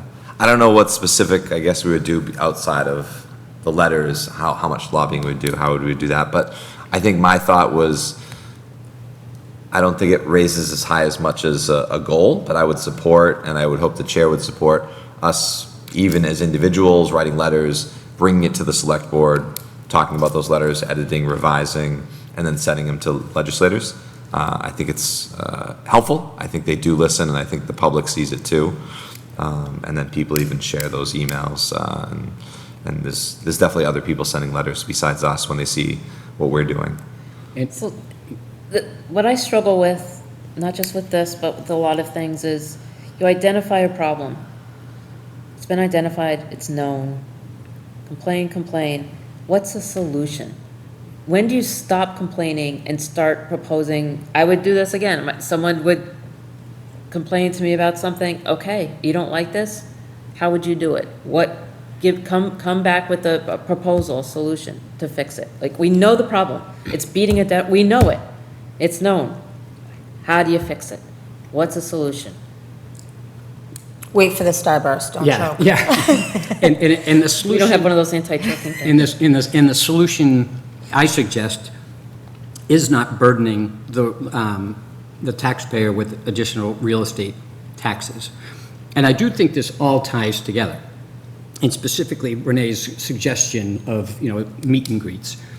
that is how we build a coalition and get the information out. And if we have some clout behind our letters and our positions and our pushback, if it's known that we're not simply writing a letter and then pivoting, so it is a, all of government or approach to this issue, because, we can't give up, because we've tried to do the override. And I can tell you, and I made a similar comment during the process, in that I did not want, or would not predict the outcome of the ballot vote. But what I said was, the people I speak to outside of the political tri-board or wherever, nobody liked it. I was careful not to predict, because I wasn't predicting, but nobody was supportive of it. And it played out in the ballot, but it's a quandary, and I'll admit that. And we need to do better.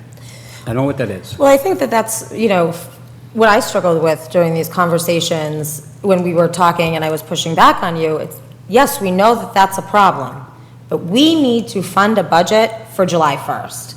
And so the legislature, they're not even necessarily voting the budget by July 1st, right? We don't have a final budget. So, We just got it. so right. Last week. So, yes, I think that the fiscal storm points out, we are lagging. Yeah. We are seriously lagging. We are lagging in terms of recovery from the recession, which we have not recovered from in terms of state aid. We're lagging in terms of what we get compared to other states in return on tax money. But we still have services that we need to deliver. So that's where it becomes difficult. From my perspective, yes, they need to do better, but until they do, what do we do? So in terms of thinking about bringing it back to goals, we didn't have the state legislators in last year. We have had them in the past, and it's been, we've had the school committee, FinCom chair, and the select board, and not everyone got equal time. If we could invite them in for a town hall with the public. They probably, I can't speak for them, but anytime that. Public forum, something. Anytime that I have had legislators in. Yeah. They respectfully request, and not this side, because we haven't had anybody, right? That they get the questions in advance, and.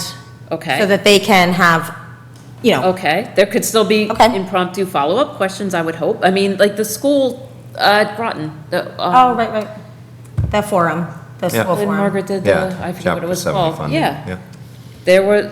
There were questions, follow-up questions for a panel. Sometimes face-to-face It's is pretty better than a letter. typical. Well, so I'll say this is the typical. other part is, you can have lots of meetings with legislators, right? You can have the forums, you can have them at a public meeting, and you can have the chair of the committee meet with them as well. And I think you're gonna get different perspectives, different conversations, depending on what the avenue is, and what the venue is. So depending on what we're trying to get. I guess I have a hard time, I agree with Brian, of putting this as a goal. Yeah, I hear you. I mean, I think it's something that's going to continue to come up as we start the budget process especially, and we should look to think what we could do, because we have, all the other years I was on the board, we had them come in and sit here. Yeah, I think it's timing too, as issues come up in the public, having those resolutions and making the public aware. Like, I would support having the discussion and a vote on a letter to the state auditor too. I think it's important to have those discussions as well. But I think it's also the timing. When is a good time to do that? And also the affordability. But I think it's timing it along with, and the town manager can help out too with her knowledge and background of the timeline of legislation and what they're working on. But maybe that can help too, of sending it at the right time and sharing it with the public so that they can participate as well. Because I think it's not just us. It's, we're up here, we're on TV, and now the public knows about it, and then we can even talk about it in the community. and that's specific, that resolution does speak specifically to more that we can do, a little more direct accountability and calling them out for voting against the will of the people. And it's that kind of approach that shows them that we are advocating on behalf of our citizens. Yeah, so my thought, I don't think it needs to be a goal. I think it's just a part of Yeah, I our agree. agenda process. Yeah. Let's put this on the And agenda. we've done it, we've done these letters and things. And I in just the had past. that as a bullet point under the community alignment and responsiveness. I want the community to know we have their back. We heard them about affordability. You know, they're upset. I'm upset about the lack of audit. And it's sending a message to them, and it's sending a message to our constituents that we are here for them. All right, so Renee, do you think you have feedback on that to kind of incorporate that kind of community engagement? I thought we just said it didn't escalate to a goal. Well, I think just the Oh, idea of Just, continuing resolutions and Advocacy. advocacy for the community, legislative outreach. I think big picture, everything, right? Legislators, Other- local politicians. yeah, other state officials. State delegations. trying to think, what time of year do we have them in the past? I think that. I want to say it was spring. Usually we Spring. communicate with them It's and in the say, hey, it's a spring. good time to. Yeah, not do this or now. that. No, Not yeah, it's now. usually, Then after, January's crazy, spring. Before they get into the budget season, and you can talk to them about priorities and requests. and When I was- advocate for, before they get into budget, advocate for your, When I was school committee chair, we did have a private meeting with legislators. The select board chair was there, town manager, superintendent. I thought the conversations went really well. It's just a different venue, but it's whatever we want to do. I think there's a lot of different ways to interact with legislators. I'm calling Margaret Scarsdale on the phone sometimes. It's like there's different ways Yeah. to communicate with them and let them know what's happening in our community. But I think we need to be active with the legislators. What that avenue is, I think there's a lot of options. And they don't need to be mutually exclusive. right, okay. Did we hit on all the select board topics, at least at a high level? Is there anything, I think I'm pretty good. I think if you have that information and you want to draft based off of what you heard tonight and what you've seen, I'm good with that. We can look at it again.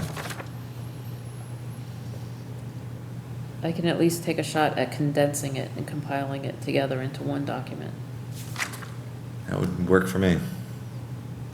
and try to put some, I'm not sure I have all the timelines, but I will try to put some timelines in where I capture them or make them up for review. And again, it's a working document. I'm not that worried about Well, timelines so- as much in the goal setting as much as when we start doing the work.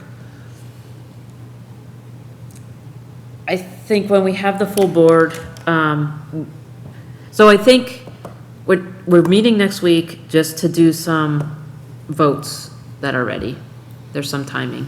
Town manager's not here next week. The 28th, we could meet. We haven't touched on the town manager goals tonight.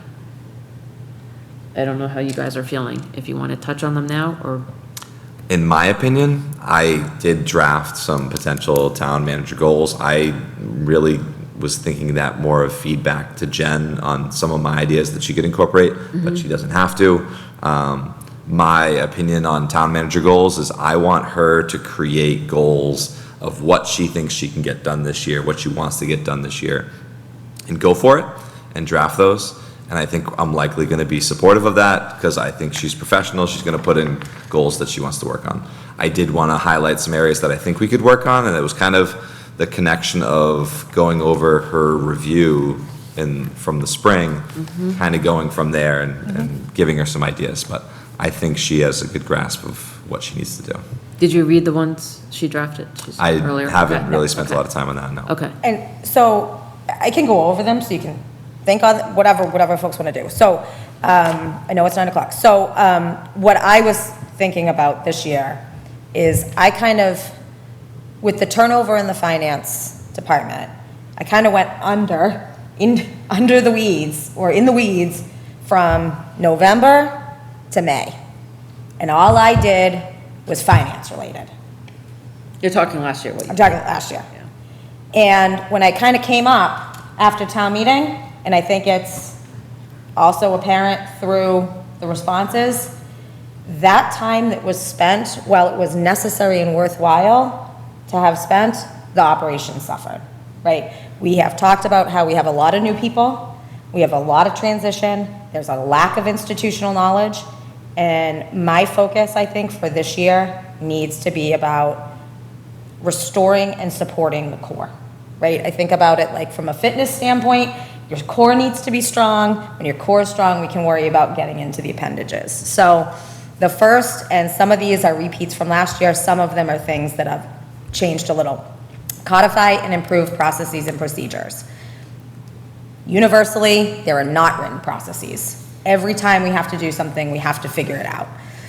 So direct each department to produce a baseline written procedures documents for its core recurring functions, first drafts by October, with an expectation that a comprehensive draft will be prepared by the end of the fiscal year. October is really just to check in. These are expected to be living documents. 2, Munis. Staff needs training. So we did a big training in the month of June, all day. Staff really responded well to it. I want to do at least 3 trainings on Munis. You see feedback of why in those department But those reports. aren't all day. Not all day. In addition to the trainings on Munis, I want to make sure that we have at least 6 total trainings. So 3 trainings on Munis, 3 additional trainings on some subject. The staff is asking for training. Exploring outsourcing certain elements of payroll. We run our payroll in-house. So that doesn't mean we process it only, we run the checks in-house. So Ezzy had explored outsourcing to Harper's and ADP prior to my arrival, discarded that.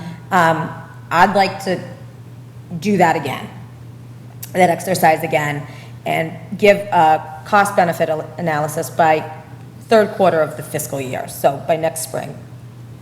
And explore digitizing payroll submissions as soon as possible. We're pretty paper-heavy on that. And then this is a goal that we didn't get to, but it's back here. So establish a standardized onboarding and orientation process for new employees, create an updated orientation package and process with the target rollout date of January 1st. We've picked at some of it. It's better than it was, but it's not great. 2027? Yep. It did say December, like Julie said. I said, Julie, do you want another month? She said, yes. All right, municipal property. TC Passios, regardless of what is happening, wind down the current operations. So assist the town clerk with relocation of elections and election equipment, provide support for the Lunenburg Food Pantry to find an alternative location. I'm working with them right now.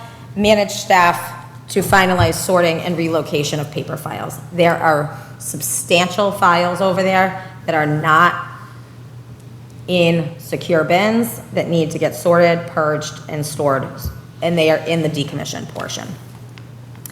TC Passios assist the select board with next steps, coordinate the tour that we talked about, and then provide information to the board as you require. If it's going to be retained, quickly pursue a roof replacement. If it's going to be demoed, pursue demolition. Town Hall and Ritter buildings. This is a little bit different than the perspective of the municipal building design. I think no matter what we do with municipal buildings, we're going to be occupying these buildings for several more years. And we made reasonable improvements in Ritter with a coat of paint and built some walls. I think we need to continue to make reasonable improvements in this building as well to just maintain the property. 925 Mass Ave, the RFP is out. If it is unsuccessful, there will need to be a goal added on this topic. Either what to do next, whether we pursue additional environmental remediation, whether we decide to convert it to a park, whatever we do. Goal 3, budgeting and finance. Work with department heads to present early views of budgets to Finance Committee in December. Work with department heads to develop or update 5 to 10 year staffing plans projections to include cost projections. I heard a lot of that question come up this year. While you're adding staff now, What are you going to need next year? What are you going to need the year after? Let's try to get that down somewhere. Provide support for the Director of Planning and Economic Development to propose zoning changes to encourage reasonable economic development. Whether that means assisting him with forums, assisting him with language, whatever that means, I want to be able to provide that support to Mr. Wallace. Continue to provide opportunities for public engagement on the budget by continuing to hold pre-town meeting forum that began with the FY26 budget, I should say FY27 budget. I'm off by a year. I'm in FY27, but trying to project to FY28. Develop FY28 budget webpage in early calendar FY27 and keep updated as real-time as possible. Work with the Finance Committee, Select Board staff, and other stakeholders to complete the review of the financial policies that had been tabled. I talked about the 4 OPEB, stabilization accounts reserve, free cash revenue projections. To achieve this, I'd like to bring in subject matter experts and advisors to provide context and external perspective to both the Finance Committee and Select Board. I propose that we focus on these 4 areas first, with a goal for adoption of whatever comes out as a policy by the Select Board by December. That way, if these policies have an effect on the budgeting process, they will be completed in time that that effect can take place. And based on the progress made on these 4 areas, determine whether June is realistic for adoption of the remainder of the policies. And then Objective 6 is something that came out of the department heads' feedback. And that's that the Select Board establish service level expectations for budgeting. So department heads have expressed a desire for clearer service level expectations from the board so they may understand what level of service to budget towards. So working with the board to determine what you need to help guide those discussions. I think what they don't want to do is prepare a whole budget and come and say, we didn't want you to get rid of X in your budget reductions. We really prefer you retaining that service. Go find somewhere else to cut, or we don't like the growth in that area. So understanding what the expectations are around service, I think the pavement management plan was a perfect example of that has been tackled already.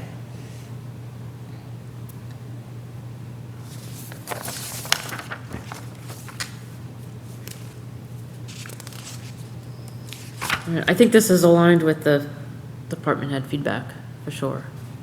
That's what The common I really threads tried that came to out. pull from there. Could we add a Any- report on the Brooks House? Have you do a report on the Brooks House? I'm sorry, town meeting voted the select board to We can report it. delegate. And I can delegate that to Mr. Wallace, so. Chris Ruth, I think, Yeah, can be yeah, a part of that process, yeah.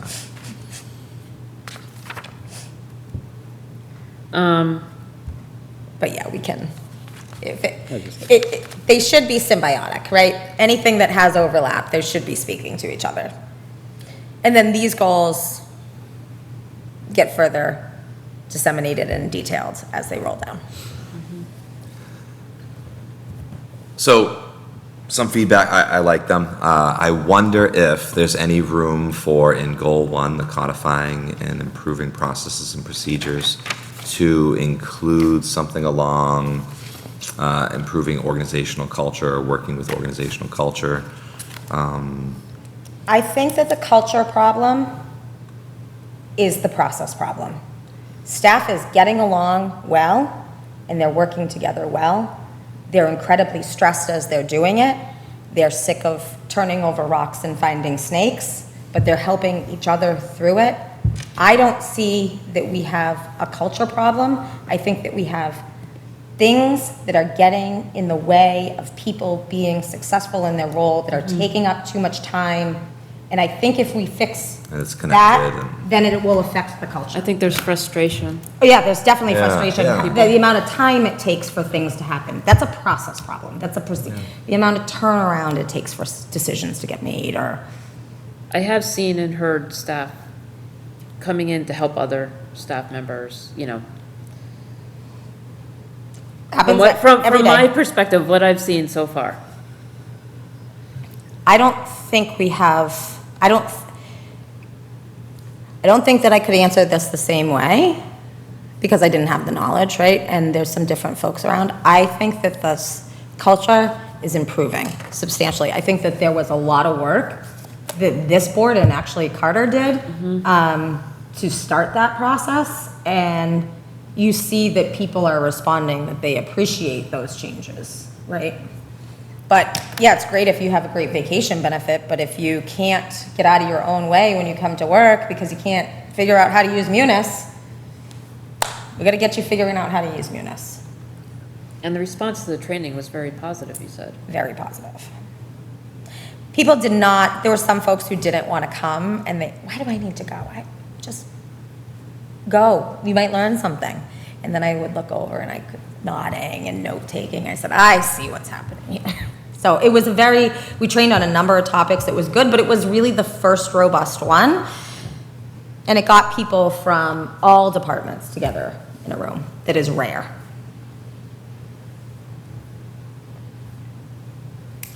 I like them. I think there's a lot of commonalities too with what the select board wants to do too. So it's good. Any comments? Yeah, he No. wants me to do a report on the Yeah, Brooks House. yeah. There's a lot there. What's one more thing? I think All right. that was going to be my other part was like, do you really have to do all the buildings? It's like, I was first thinking like, okay, just some of the buildings or get 3 out of the 4 buildings kind of thing. But it's like, we're just going to try for the buildings and see what happens. And it's all about just making progress on the goals. We're not going to, it'd be great if all the buildings are taken care of, but we'll see. We'll see what we can get through. Make progress. I think TCP is the one that definitely comes to the top of the decision. Yes, it's more immediate. Yes.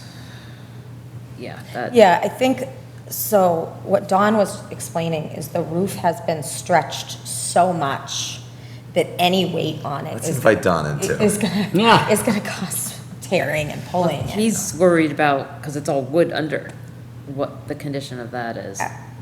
And I can see tiles chipping in the non-commissioned.